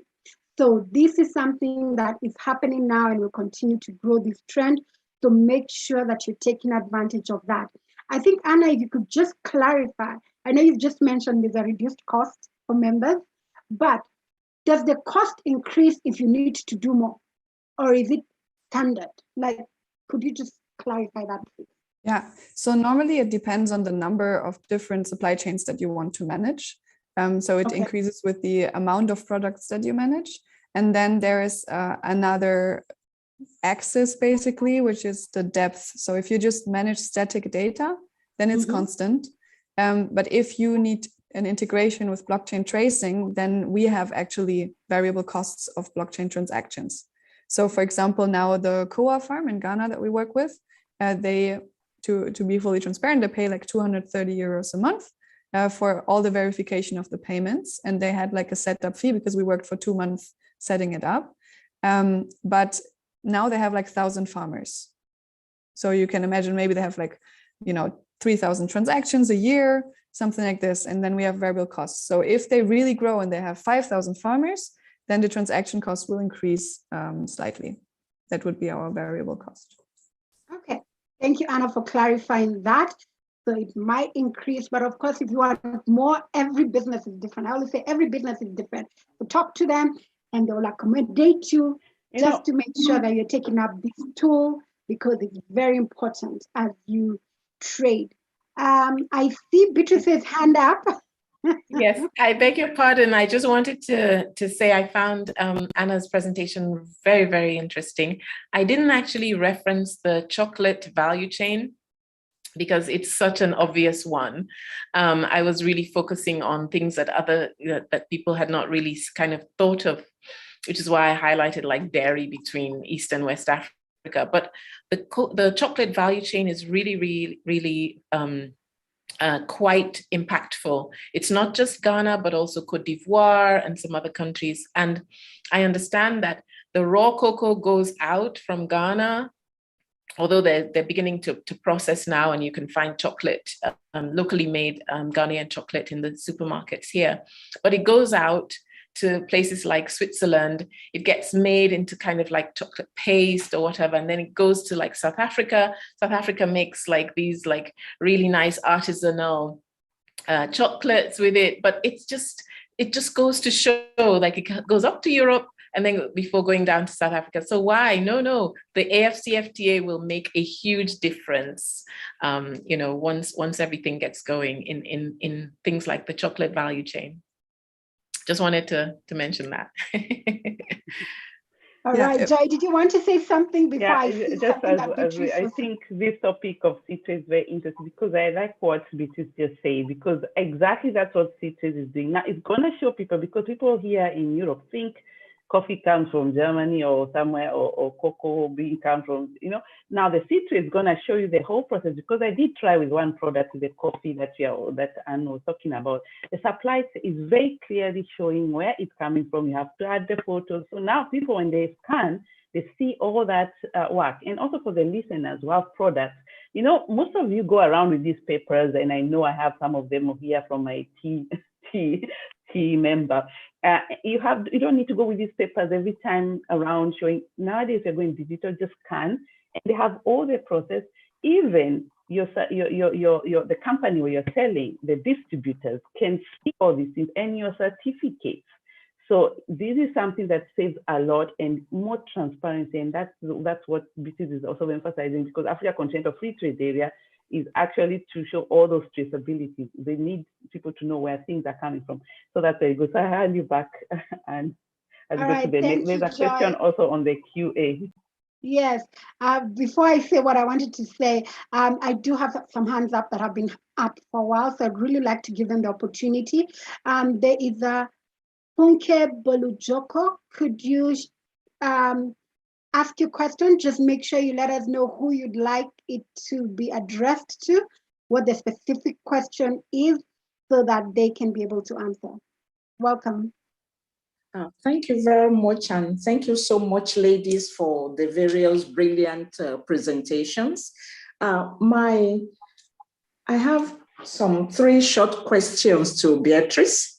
Anna actually took my first question that I was going to ask you, that, okay, we've had the AfCFTA on since January, that how many people have actually been trading amongst the region?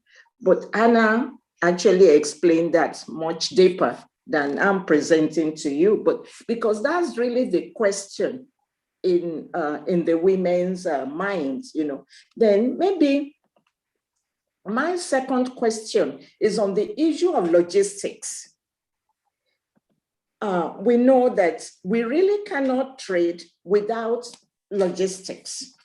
The logistics within the region, is AfCFTA looking at that? What are you going to be able to do for us as African women in business and even men in business as well? Because you are sending something. Let me just give you an example.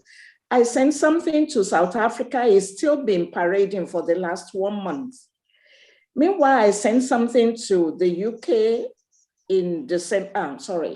on Tuesday, and they got it on Friday. So is logistics part of what you are looking at in terms of the availability of logistics and also the cost of logistics? Because for your product to sell, it has to be competitive in the market. Then my other question is on the issue of harmonization of standards within the African region. If we are going to load businesses with loads of standards like we are currently having, it's not cheap to put those standards in place, neither is it cheap to maintain those standards. How many standards are we going to have? And my last question, which is actually related to the issue of standards, is on the issue of the sub-regional, maybe trade facilitation protocols. I'm not a lawyer, you are the professional. It's like our outfit has ETLS, which is actually supposed to be running in West Africa. Now we are talking about AfCFTA. Can we leverage such ETLS instrument, because it took us so long and it was so expensive to have? Can we leverage that within the African region? And I'm sure there are some other sub-regional instruments like that, apart from the one in West Africa, which is the ETLS. What are we going to do? And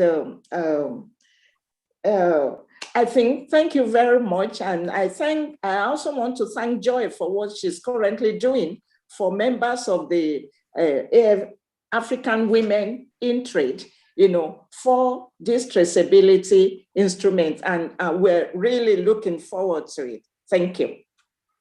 Thanks a lot. Okay. I'm through. Thank you, Funke. Beatrice? Thank you so much. Let me see if I can take your questions in turn. The first one, in terms of what has been traded, there has been some symbolic trade. However, the volumes that will come through the coming into effect of the schedules on tariff concessions and the schedules of specific commitments have not actually materialized yet, because those are not yet law. Because of course, once it's been agreed, it then has to go to parliaments, make sure that it then gets implemented through like the customs declaration papers and all this kind of thing. So that process will also have to take place, but it's coming. So don't worry. The good thing is that we can use the intervening time to get ready. And this is why I keep saying to private sector, know the market, know what's coming, so that you are ready to go on day one when it's, like markets are open. The second thing is, you're right in terms of logistics. How are you going to trade without transport and logistics? The good news, transport and logistics are priority sectors in the first round of the services negotiations. So as we develop these schedules of specific commitments, transport is featured because it's obvious: air, road, rail, etc. And as I mentioned, once you have this liberalization, this opening of markets, it will help drive investment into this. So we know how poor our roads are. We know that most of us don't really have rail networks to speak of. Investment will flow into these areas because of this opening. The third question about harmonization of standards. There is an annex under the Protocol on Trade in Goods looking specifically at standards, and that comes with harmonization. Even now, ASO, the Africa Regional Standards Organization, is doing a lot of work, capacity building, raising awareness about the AfCFTA and what it will mean in terms of harmonization of standards. It's absolutely critical. You know, institutions, standard setting bodies, like what will be required for implementation of this annex, are critical to enabling trade. It may look as if, oh, it's just there to kind of like, you know, make sure implement it. Yes, but these institutions, strong institutions, are absolutely key to making sure trade actually happens. And then thirdly, that links with what you mentioned about trade facilitation. So everything to do with making sure customs procedures are simplified, you know, having these one-stop shop, single window, it's all envisaged in the customs, the annex on customs administration, mutual assistance, trade facilitation, transit. Those three annexes that are linked to the Protocol on Trade in Goods also will be implemented at the same time. And actually, they are law now, so they can be implemented. So that's another thing that private sector can get to know. And I put in my presentation the place where you can go to the URL and see all the different annexes. So you know what each country has to do in terms of those. Those are actually law now. Thank you. Thank you very much. Okay. Thank you, Beatrice, for clarifying. We have a business person asking these questions because that's what everyone is saying, and I'm very glad that you're clarifying. In fact, one of the big things I kept saying that is missing is communicating down to the grassroots. And that's actually what the African Women in Trade is doing, which is saying, can we take it to the business community? And that's why we at Rebel Africa are working with them to make sure that this happens. The business people need to prepare themselves. They need to be ready for this opportunity, even though they can still trade right now. It's just a little bit challenging. I do have to just say, just one Anna, before we let Anna. So that's okay. I just wanted to add to that, just a logistics, just very quickly. We have Jumia Logistics, as I keep telling you about that. We already partnered with them. They will be here to tell us about that because they literally work with intracontinental.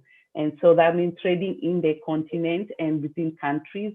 And they'll be here to tell us these questions that Funke asked in a practical way so that we know where is the hitches. Is it the AfCFTA or is it then when we put fingers, we know who we are putting the fingers to. So thanks for the handy back. And thank you, Joy, for clarifying that. And I can't wait for Jumia to come in so that they can be able to explain more about e-commerce, because Beatrice mentioned that's coming, right? There'll be a lot of negotiation on digital trade, which I'm very passionate about, women in trade. So yeah, but we don't want to keep Anna waiting. Thank you for being patient. We know you have to leave, but we really cannot let you go without you giving us your last remarks. Tell us how or what you think that these women in trade need to do so that they can be able to be successful in business, and how can your platform engage with them, and how do they register? Do they come to African Women in Trade? Do they come directly to SHETrade? I mean, how do you get the discount? How do they share this information? How also, if you could just be very clear, how do people know for sure that this information being put in the platform is the right information? Trust issues are there in business around the world. Please, as you're giving us your last remarks, if you can touch on those: registration, engagement, support, and trust on the platform, that would really greatly help. Then we can let you go for now. Yes, I'm so sorry. I have a meeting. That's why I'm struggling a bit with time. Would love to stay.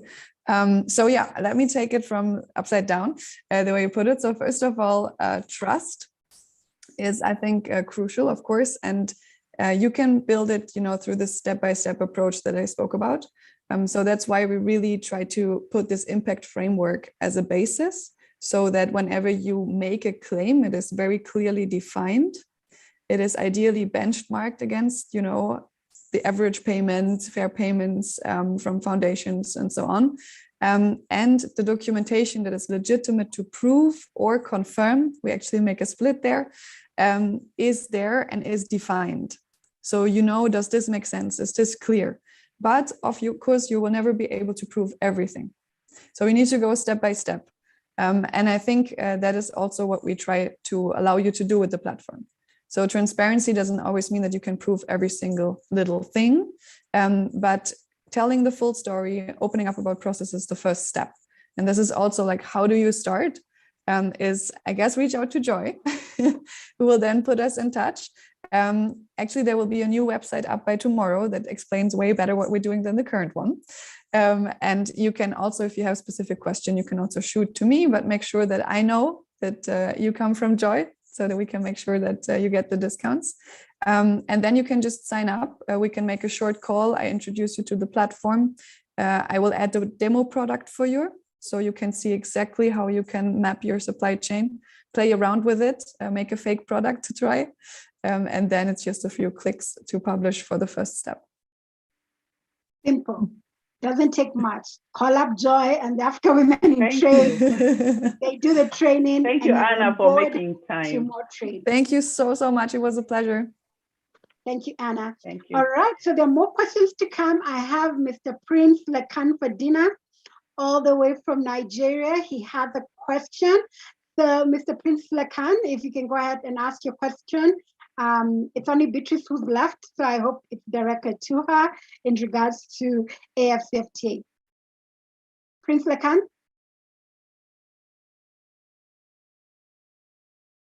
Okay, it looks like he's on mute. He had raised his hand, but maybe what I can do, Beatrice, there's a question from Mrs. Alice Wamai. So her question. Can you hear me now? Yes, we can hear you. Okay. Yes. Thank you very much. Thank you very much, Anne. Let me start off by saying that whether you or Joy likes it, I am a member of the Women Association. So the two of you know that very well. So there is nothing you can do. So you don't have an answer. So that one is automatic. Let me congratulate you. Welcome. Let me congratulate you, ladies. You are doing a wonderful job. Wonderful. And I'm highly impressed. I have a couple of questions to ask. Unfortunately, Anna's left. I was going to salute her because only 2 weeks ago, I made a presentation where I talk about the case study of African raw materials or resources being taken to China. And I use the case study of cocoa. And I think it's very important. What you people are doing is quite useful. And I think that African free trade should encourage it. That's my first question. My first comment, my question is to my lady from Beatrice. You talk about professionalism. We're talking about service. I happen to have been one of those people very much involved in the process, right from so long, from the Lagos, what do you call the Action 1991, and so on and so forth. There is always a problem. And that problem is trusting each other, especially when it gets to professionalism. Somebody in Ghana will say, why do you want Nigerian lawyers? If you open it up, if you have 10 lawyers in Ghana, Nigeria can give you 50 lawyers. So one of the challenges that I think we need to ask ourselves is, are you going to register professionals? That's the first question. The second question is, how do we build trust? is very, very important. We must build trust. The third point is that I've been in the process of being at the center of driving knowledge in the world, and I'm on the UN UNESCO board. Knowledge is key. And that is why I'm happy with what Anne and Joy are doing. And they are doing a very, very good job, because what they are doing is to bring knowledge to the bedroom of people. For them to be able to understand what you don't know, they open up. Look at what has happened today. These are things you cannot quantify with money. African nations talk about remittances from the diaspora. Yes, it's important, but that is not the point. The issue is knowledge. In the last 1 year, Nigeria has 2 medical centers, one for cancer and another thing for general medicine. And that has stopped Nigerians from going to India for medical treatment. What does that mean? If we get African knowledge people, experience, let them bring knowledge into Africa, it will work. So I think one of the things that we must get in place is collaboration. I want to be in a position that Joy is on my program, Anne is on my program, we can work together. We don't need to call anybody from anywhere. We can put up a syndicate of experts to get a business done, which African free trade should nurture. You see, nurturing is key. I mean, I've been involved. I set up the first stock market for small businesses in Africa, and it's in the world. So I'm not talking from a position of somebody just talking. No, I think it's important that we get it right.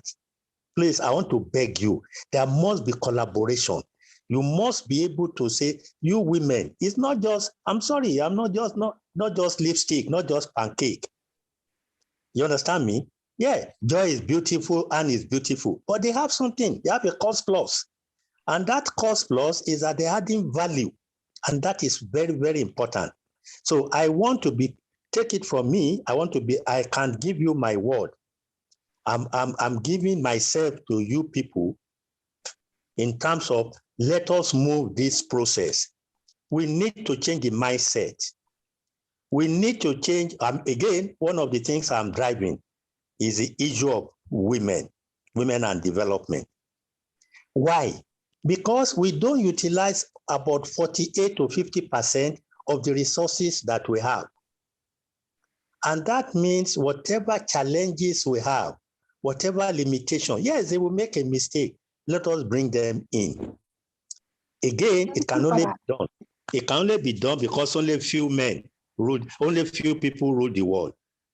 Whether you want to like it or not, call them mafia, call them whatever you want, only very few people. But those people must set the template. And you, Beatrice, you are lucky. You are with AfCFTA. Anne, you are lucky. Joy, you are lucky. I am lucky. So what do we give back to the society? The last point I would like to make, I think Funke mentioned that, is the process of infrastructure. But we need to move beyond infrastructure. We need to look at digital connectivity. We also need to look at human. Apart from the fact that we train people, we also must let people realize that it is not that material things that matter, but what do you give back to the society? How do we get about 65 to 70% of the youth population in Africa to be the drivers of the process? And that means we must change our values. We must change the mindset. We must also incorporate into the system that there is no competition. If Nigeria and Ghana and Kenya cannot work together, I don't like to mention some other people from somewhere we come because I've stopped making references to people. But I think you can get from my comment where I'm coming from, where I'm going. So which means what I'm saying basically is I don't allow somebody outside Africa to take the process and use us, Africans, to achieve it, at the end of the day, we will have been the loser for it.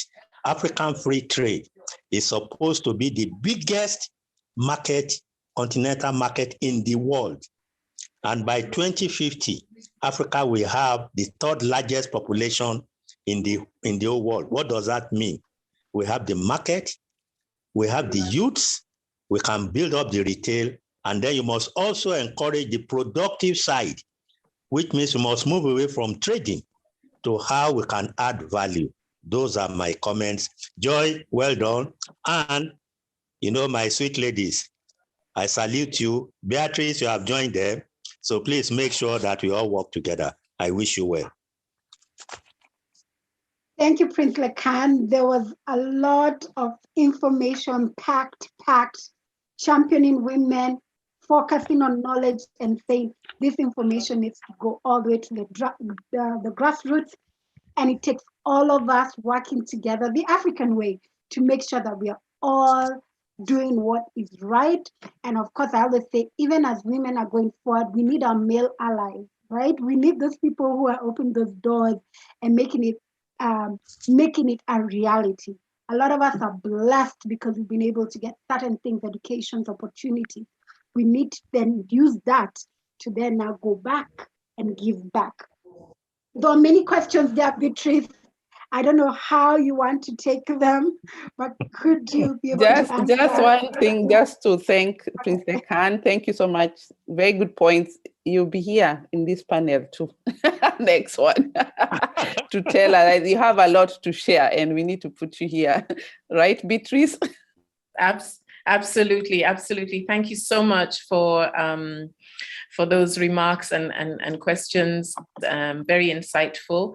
I should say that I'm not a stranger to AWT. This is kind of like my second innings. I've collaborated with Joy on another webinar before, and it's my real pleasure to continue to provide the information and collaborate with her in spreading the message. She has been amazing in spreading the message. Information is power.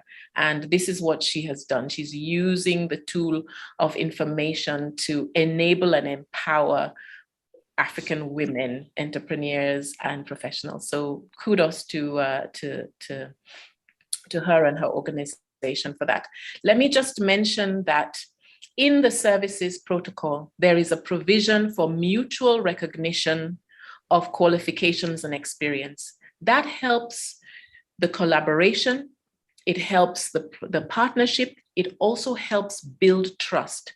So between one doctor's association and another, one lawyer's association and another, they will say, we will recognize that doctor, that lawyer, that engineer coming from that country, so long as they have this type of experience, this type of qualification, they can come into our market and operate and provide their services. That is a huge plank in the way that trade can enable. Because once you recognize that person's qualification, it means it's then easy for them to cross borders to trade.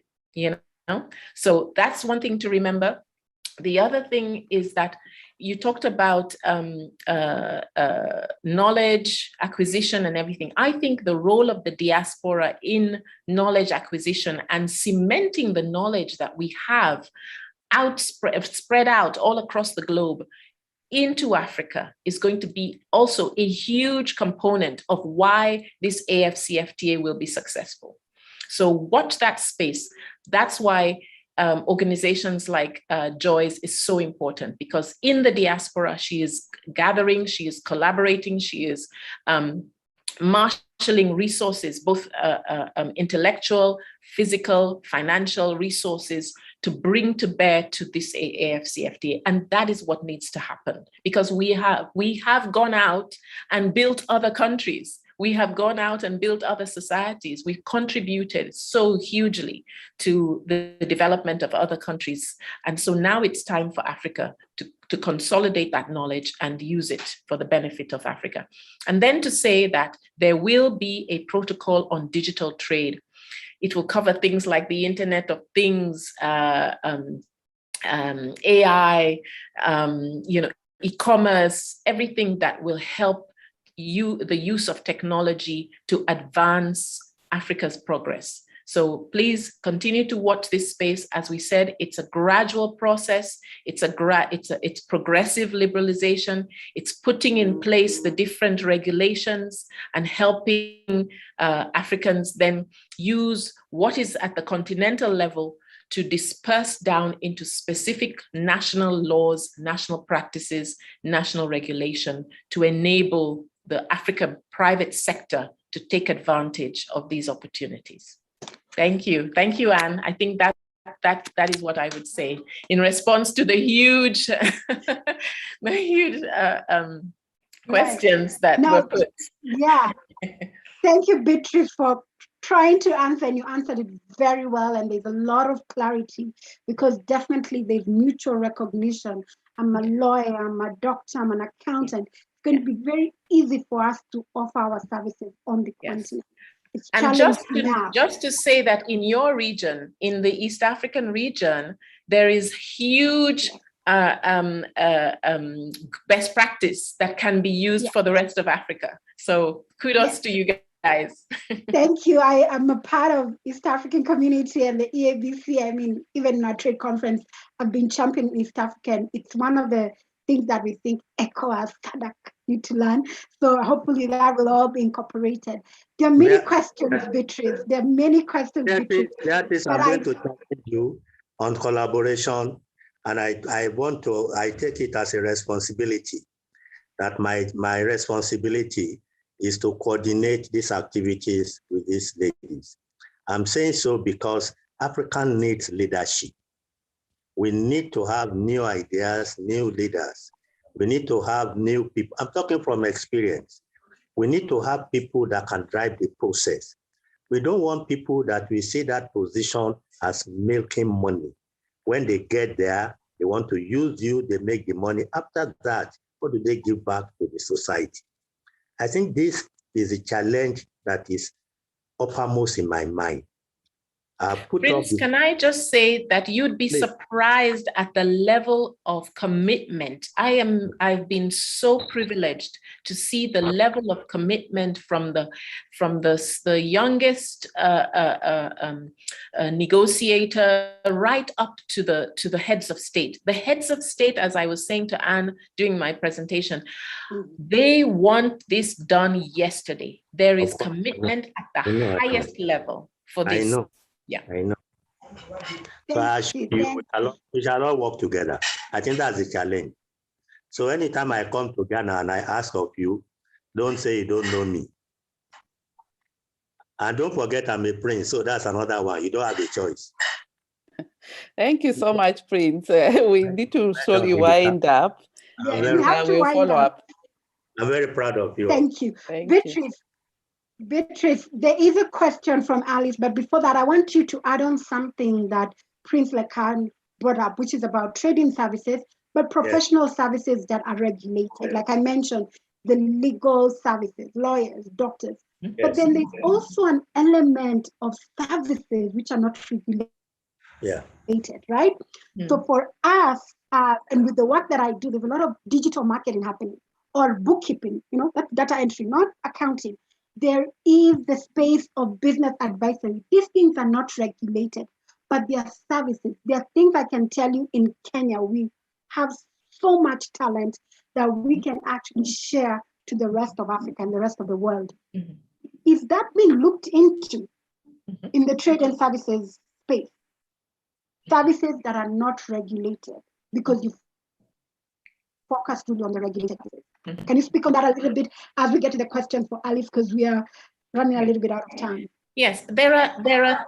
I think that, for instance, bookkeeping is a subsector of accountancy services. So there will be definitely opening. There will be maybe scheduling of specific commitment on it, but from a particular country.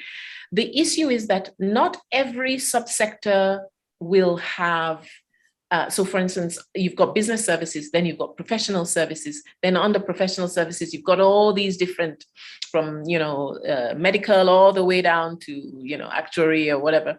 Now, it's not every single one of those that will necessarily have an agreement or a regulatory framework attached to the protocol. That's not to say that amongst the professionals or the industry itself won't think, by the way, we need some kind of harmonization, some kind of synergy. So there are things that can be done within associations, within and amongst associations, and then there are things that can be done at the continental level. So if you can imagine, of all the different professions, if you had a regulatory framework on each and every one of those, the whole protocol will be weighted down. But that's not to say that there won't be something. And I believe that the best practice that comes from RECs like EAC, COMESA, or whatever, are going to be very valuable in helping people think through these kinds of regulatory cooperation frameworks. Okay, thank you, Beatrice. I have Pierre who's been waiting, but I really want to go to that question Alice asked because she's been waiting for a long time. Yeah. And her question is, the CAP, the Common Agricultural Policy, set up by the European Union, damage is very significant in West Africa. You're in West Africa, so I don't know if you're familiar with that. And it's due to the low-cost fat-filled milk powder offloaded in the West African market, right? So our question is there pressure on trade agreements in this regard and to avoid the challenge to spread into East and South Africa, right? So you've seen like what you were saying in Kenya, and especially where I'm from, there's so much milk. I'm from this county called Kiambu County, and everything, it surprises us that people take powdered milk. We're trying to find markets in West Africa because there's so much milk. Talk to me, please, Anne. Talk to me, please. We will. I mean, it's unbelievable, flowing of milk. And so the question so in relation, what absolutely. We've seen, Yes. In relation to that, the protocol on trade in goods disciplines this issue of transshipment, because of course, and that's precisely the reason why the AfCFTA was seen to be so necessary. Africa trades with so many other regions and nations, but the African countries don't trade with each other, So even this issue of logistics to get milk from, say, Uganda to Ghana, or from Kenya to Ghana, where's the trade route? Where's the cold chain? So there will be disciplining of transshipment. The whole idea is the rules of origin. Rules of origin will help to discipline that. So it is only those products where there is substantial African content, there is some verification that this came from Africa. And it's not just a matter of bringing in the raw material, just packaging it a little or just giving it a little label and then shipping it off somewhere. No. This is why the rules are, and this is why it's taking some time, because it's very important that the verification of these products as Africa, made in Africa, are done right and are actually set in place and motion. Okay, thank you for clarifying that, Beatrice. I'll go ahead and just ask Pierre, if you could go ahead and ask your question. If you could be direct, we wanted to really end this by 6:30. If you could be direct, ask Beatrice the question so that she can be able to answer that. Thank you, Pierre.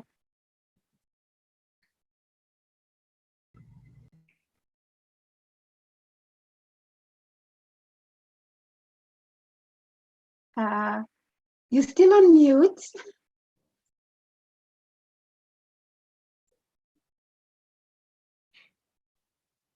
Okay, can you hear me now? Yes. Okay, good morning, everyone. I'm gonna try to make this really quick because my baby girl just woke up.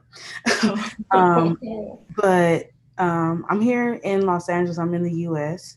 This is my first time, hopping in on a live, and I'm glad I caught it because you guys are up very early. my question is there, I know that this is about the trade within Africa, but my question is, as I see fit, the opportunity here as just a person that is here in the U.S., I've been to Ghana, I've traveled to Ghana as well. But I wanted to see if there's an opportunity to open the trade in the downtimes of like agriculture, where I realized that like for Ghana, or heard that like if there's a rice shortage, usually you guys there would be rice coming from like Singapore or these other places, right? And here we're like, well, why would you trade with them when there are so many Black farmers in the US? So I'm asking, is there an opportunity to open trade with like, or building some type of government contract with Black farmers here in the US to provide those resources in the agriculture space for Africa? Because I mean, I'm not saying that it's not being done, but is it being done? Because I don't, I'm in a collective with a lot of Black farmers and I don't hear them talk about doing trade with our homeland. Like, the places where we could provide those resources for a space where, the things are seasonal. Because here I'm looking at the port and on the news here, there's so many containers in the water right now because of, the issues that are going on right now, and for us, I feel like, okay, well, why should we suffer when we can build our own relationships? We don't have to depend on, these other counterparts to help us when we can help ourselves, so that's my question. Thank you, Pierre. I want Beatrice to answer that, but I also want to tie that question to another question by Solofelo Mwagi. And the question again is about the African diaspora. And I can tell you this is something me and Joy are so passionate about. In fact, when Pierre was talking about she's in Los Angeles, I lived in LA for 15 years and I came back home specifically for what I do, trade and development. And I know Beatrice has a lot to say, but I wanted to tie that the opportunity of Africa engaging with the African diaspora, in this case, the US, as you say, they are lacking information about the opportunity. We can trade with each other, right? We can build relationships. So can you tie that with the same question from Mwagi, which is how do we take advantage of the Africa Free Trade Agreement in selling our products across the diaspora? In this case, there's the African Americans, the Africans in the diaspora in the US, Africans in Europe, Africans in Asia, Africans in Latin America. How do we do that? And what is the AfCFTA Secretary doing to make sure we're engaging with the diaspora so that we all as a collective, Africans around the world, are winning, right? So if you could share with us your thoughts. Absolutely. And thanks, Pierre, for your question. And thanks to the other colleague for the question. We definitely believe that the diaspora has a huge role to play in the implementation of the AfCFTA and making it successful. And it's so heartening to hear that you are connected to a collective of African-American farmers. It's important that those farmers know that there is opportunity to perhaps bring technology, to bring a know-how, managerial know-how, because that's another thing. There are lots of people who maybe know, have a good idea, but then when it comes to the management of the company or the bringing the idea to market, they need help. So what we want to encourage is expertise, know-how, investment, technology to really come from the diaspora to Africa, not for like just products coming across the ocean as before. But so for instance, if you have skill in rice cultivation, new varieties of rice, that kind of thing, then we would welcome you coming in, partnering with African farmers to develop their product, develop new strains of rice, to develop drought-resistant rice, or rice that has maybe stronger nutritional value because of the type of soil and land that it's planted on. These kinds of things are really, really critical. So the first stage is information. Know the market, know what the opportunity is, then link with like-minded organizations like AWT, and then begin to explore the areas different, because we are 54 countries. And then of course, if Eritrea signs, we'll be 55. But already the trade space is 39 countries, 39. And this includes some big countries like Kenya, like Egypt, like South Africa, So it's really important that people understand that already, even without the whole 54, already there is a huge trade space that can be utilized. And what we want to do is also begin to think about how logistics can help. And so investment can come so that Americans who are out there and want to take advantage of markets in different African countries can even help with transport, with long distance transportation, with cold chain, to serve several markets at the same time. So these are ideas that can begin to be discussed, brainstormed about, and then taken to real action. But I'm really, really happy to hear from you and to know that there's that interest out there.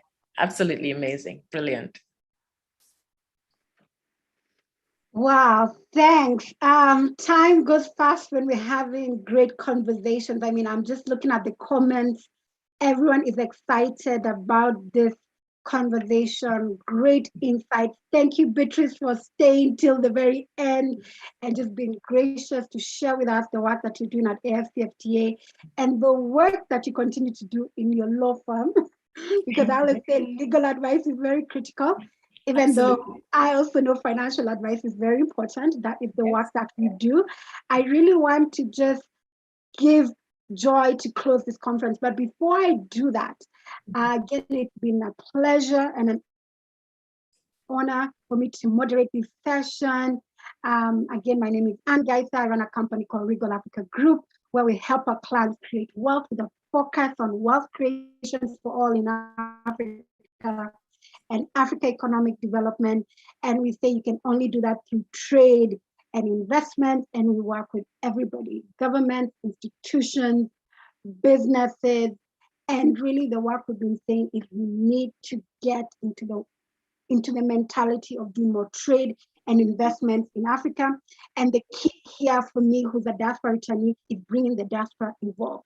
One of the things we did this year is set up the Regal Africa Business Institute, where we have a Center for International Trade. So we're really focused on intra-Africa trade and trade with the world. We just had a conference about a week ago, which Joy and her team were gracious to join us, which was the Africa Trade Conference. Every November, we had an Africa Wealth Conference in July, where we talk about wealth creation. And Pierre, for you to know, we actually had a session on diaspora wealth, right? And the wealth is not only financial, it's knowledge. It is net. How are we relating with each other? And so that's the work we're doing at Regal Africa. We're talking about trade, we're talking about wealth, and we're talking about leadership on this continent. In this case, our leadership is not political, but business executive leadership. That is what we think needs to happen, transformation of mindset. And so I'm very thankful to Joy for giving me this opportunity to meet all these wonderful speakers and to moderate this session. And I hope that everyone who attended was as blessed as I am. And so with those few remarks, I want to give it to Joy so that you can take it away. Thank you. Wow, wow, wow. I wouldn't have been another moderator. Wonderful, Anne. Wonderful. You did a marvelous job. Thank you for that, Anne. That's why I know I have Anne. I don't even need to think about anything. I just take the mic. I know you do. That's what we do. And I like the collaboration within ourselves. And look at Beatrice. This is at the end. And she is our guru. She's the one who informed Africa Women in Trade. about all what's happening in Africa Continental Free Trade. If you all remember well, she was here in the beginning, and I told her we are not leaving her. She has to come up here every time and update us. And you should have heard her say, what should I update? I don't want to give you update us anything. You can repeat what you said last time. We need to know where we are with the Africa Continental Free Trade area. That's why you saw you see her coming here over again. That was January. You see now the end of the year, she has to come again a few months again. She'll come update us again. That is what it's all about with the African women in trade. And you can, as you saw, SHETrade was there, gave a lot of information. Guys, you need to go on that platform. The ITC is giving a lot of free trainings. And why I say that, because I see most of you are coming and bringing products, and I can see some that are very beautiful, and they all got it from SHETrade. They train them how to package, and it's all for free, guys. Why don't you take advantage of that? I know the software is complicated. You're going to form a group for those people who are interested with SHETrade to help you to go in. That's why you had, I was verified. I still have to figure out what is verification. So guys, I'm also learning. I'm also learning with all of you. All these things you learn together. That's the beauty about it. So you will be coming, if you're interested with the SHETrade, let me know on, first of all, register on Africa Women in Trade. And I have to insist that, why I insist you have to be on Africa Women in Trade, because you work with real businesses. If you're not real, don't register, because we want people who want to move things forward. As you heard, we are preparing ourselves. As soon as we know, we'll ask meetings, can we now jump? We'll just be ready to jump, as you heard. So that's all about. Now take all the trainings. This is the time to understand what does all this mean, Africa Continental Free Trade, and what does it mean trading? And how can you get into this market? How can you speed up? And if you need finance, prepare your business plan and everything ready, pitch deck, prepare it, get all those ideas from the head. Yeah, my macro SMEs, get those ideas from their head. And you're bringing up a program where the youth are going to help women to bring those ideas on a paper, put them more formal. It doesn't need to be so perfect. Just something so that people understand. So we had SHETrade you had, and then you saw about SheTrade. SheTrade is a beautiful, beautiful product. I just got to know about it here in Germany. And I said, wow, I need that. I don't want to go with papers around showing people this is what they do, this is what they do. And I'm like, I don't know whether they're true or not. Let's figure this out completely. Let's see all the certificate, and I can verify. I can ask all the authorities, is this right? And put it on the system. So whenever I go sell these products, here in Europe or anywhere else, we have them. And as you know, we are all working with you directly. We know your issues, your certificates for all these. And if you want to sell your product, some of these products are not certified. So we have a lot of work to do. So thank you so much, all of you, for coming. You did a marvelous job. Thank you for listeners. We still have 30 people here. I hope you got it. Even it was too much, and I know it can be for my women. That's why I record it on YouTube, so that you can go back again and listen again and listen again. And we have PowerPoint presentation as well. Screenshot them. I know even if I send you a PowerPoint presentation, most of you don't look at it again. Go to that video and click whatever you want with your handies. We know the technology is not for everyone, but share. I'm sharing with you this information for free. I need you to do that as well on your side. Share this information with your networks, and let's reach out more women, because this is a time. If we don't use this Africa Continental Free Trade area right now, it will be too late. And I hope you enjoyed the AITF that was happening in South Africa. That was really, I think I listened to some of these things twice. Go, and they're all on their website. Maybe Beatrice, you can mention a little bit about that. Then they can all go check that, because it was very, very important, very, very focused. Each and every details of any one of you here was in there. Yes, absolutely. The Intra-Africa Trade Fair is now as valuable a tool as anything else. I mean, it showcases made in Africa on the continent to Africa. Essentially, you know, we are showcasing things that we didn't know about. By bringing people together under this big umbrella of the trade fair, we get to know what the capacity is for manufacturing, for service delivery on the continent. It's amazing what's there in design, branding, etc. It's absolutely amazing. And especially what's happening in agro-processing, it was all showcased. And you know, the deals, I think they were in excess of like Oh, wow. Almost 40 I was feeling so jealous. Yeah, absolutely, to absolutely. Like billions of dollars of deals were done. Yeah. And continue to be done. And there was a youth pavilion which showcased youth talent. And, apparently a Singaporean company was so impressed by one of the youth efforts and the youth entrepreneur that they're already just like they committed investment immediately. So it's all, yes. Next time I'm so, gonna and the next one will be in 2023 in Cote d'Ivoire. Cote d'Ivoire. In Guys, Abidjan. get your French ready. We need to get ready. We need to get ready for that. We need to get ready for that. Much. So Thank together you. with PAPS and the IATF, we're moving. We're moving. I love the PAPS. That one I have to follow it very closely. Yes. Guys, yes. I really, you saw me on the groups if you're on WhatsApp. I shook all those South African women wherever they are. They have to get out and take a plane and go to Durban. I've never been South Africa. Sorry, don't tell anybody else. But I don't know how far you are. You needed to be there. These was a life one-time opportunity, and some of you did take advantage. Well done, your product. And I've been sending you also to Ghana, some of the events that were there live. I saw you showing your product there. I don't know where else I was sending you to. Check on those platforms. Be a member. We send these emails so that you can go showcase your product. We need you to sell. As you can see, we can talk the whole day. Thank you so much.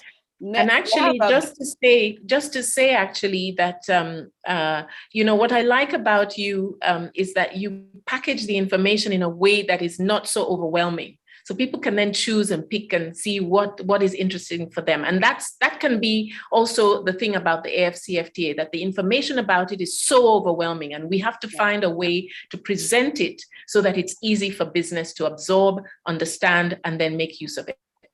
Yeah, this if I send you, I tell you, I send it daily. So thank you so much, guys. Joy, can I just say one thing? Yes, please go on. I know I mentioned it, but the more you talk about the intra-Africa fair, fair that was Durban, which was great. It actually happened right after our conference.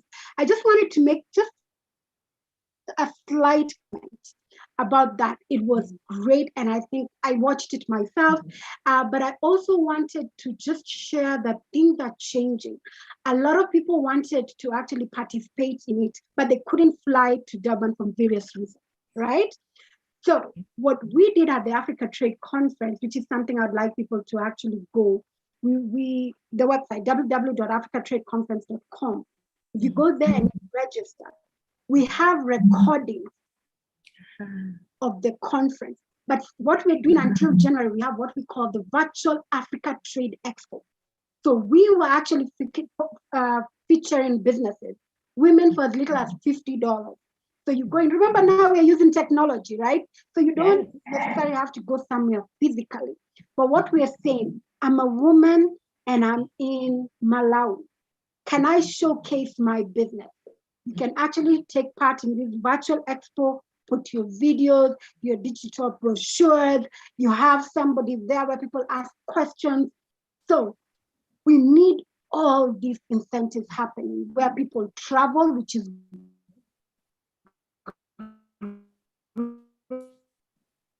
I think we're losing you, Anne. Okay. I think we're losing Anne. Yes. Yeah, sorry, can you hear me? And now you're back. Now you're back. Yeah. Okay. Great. Yes, I was just saying, even though you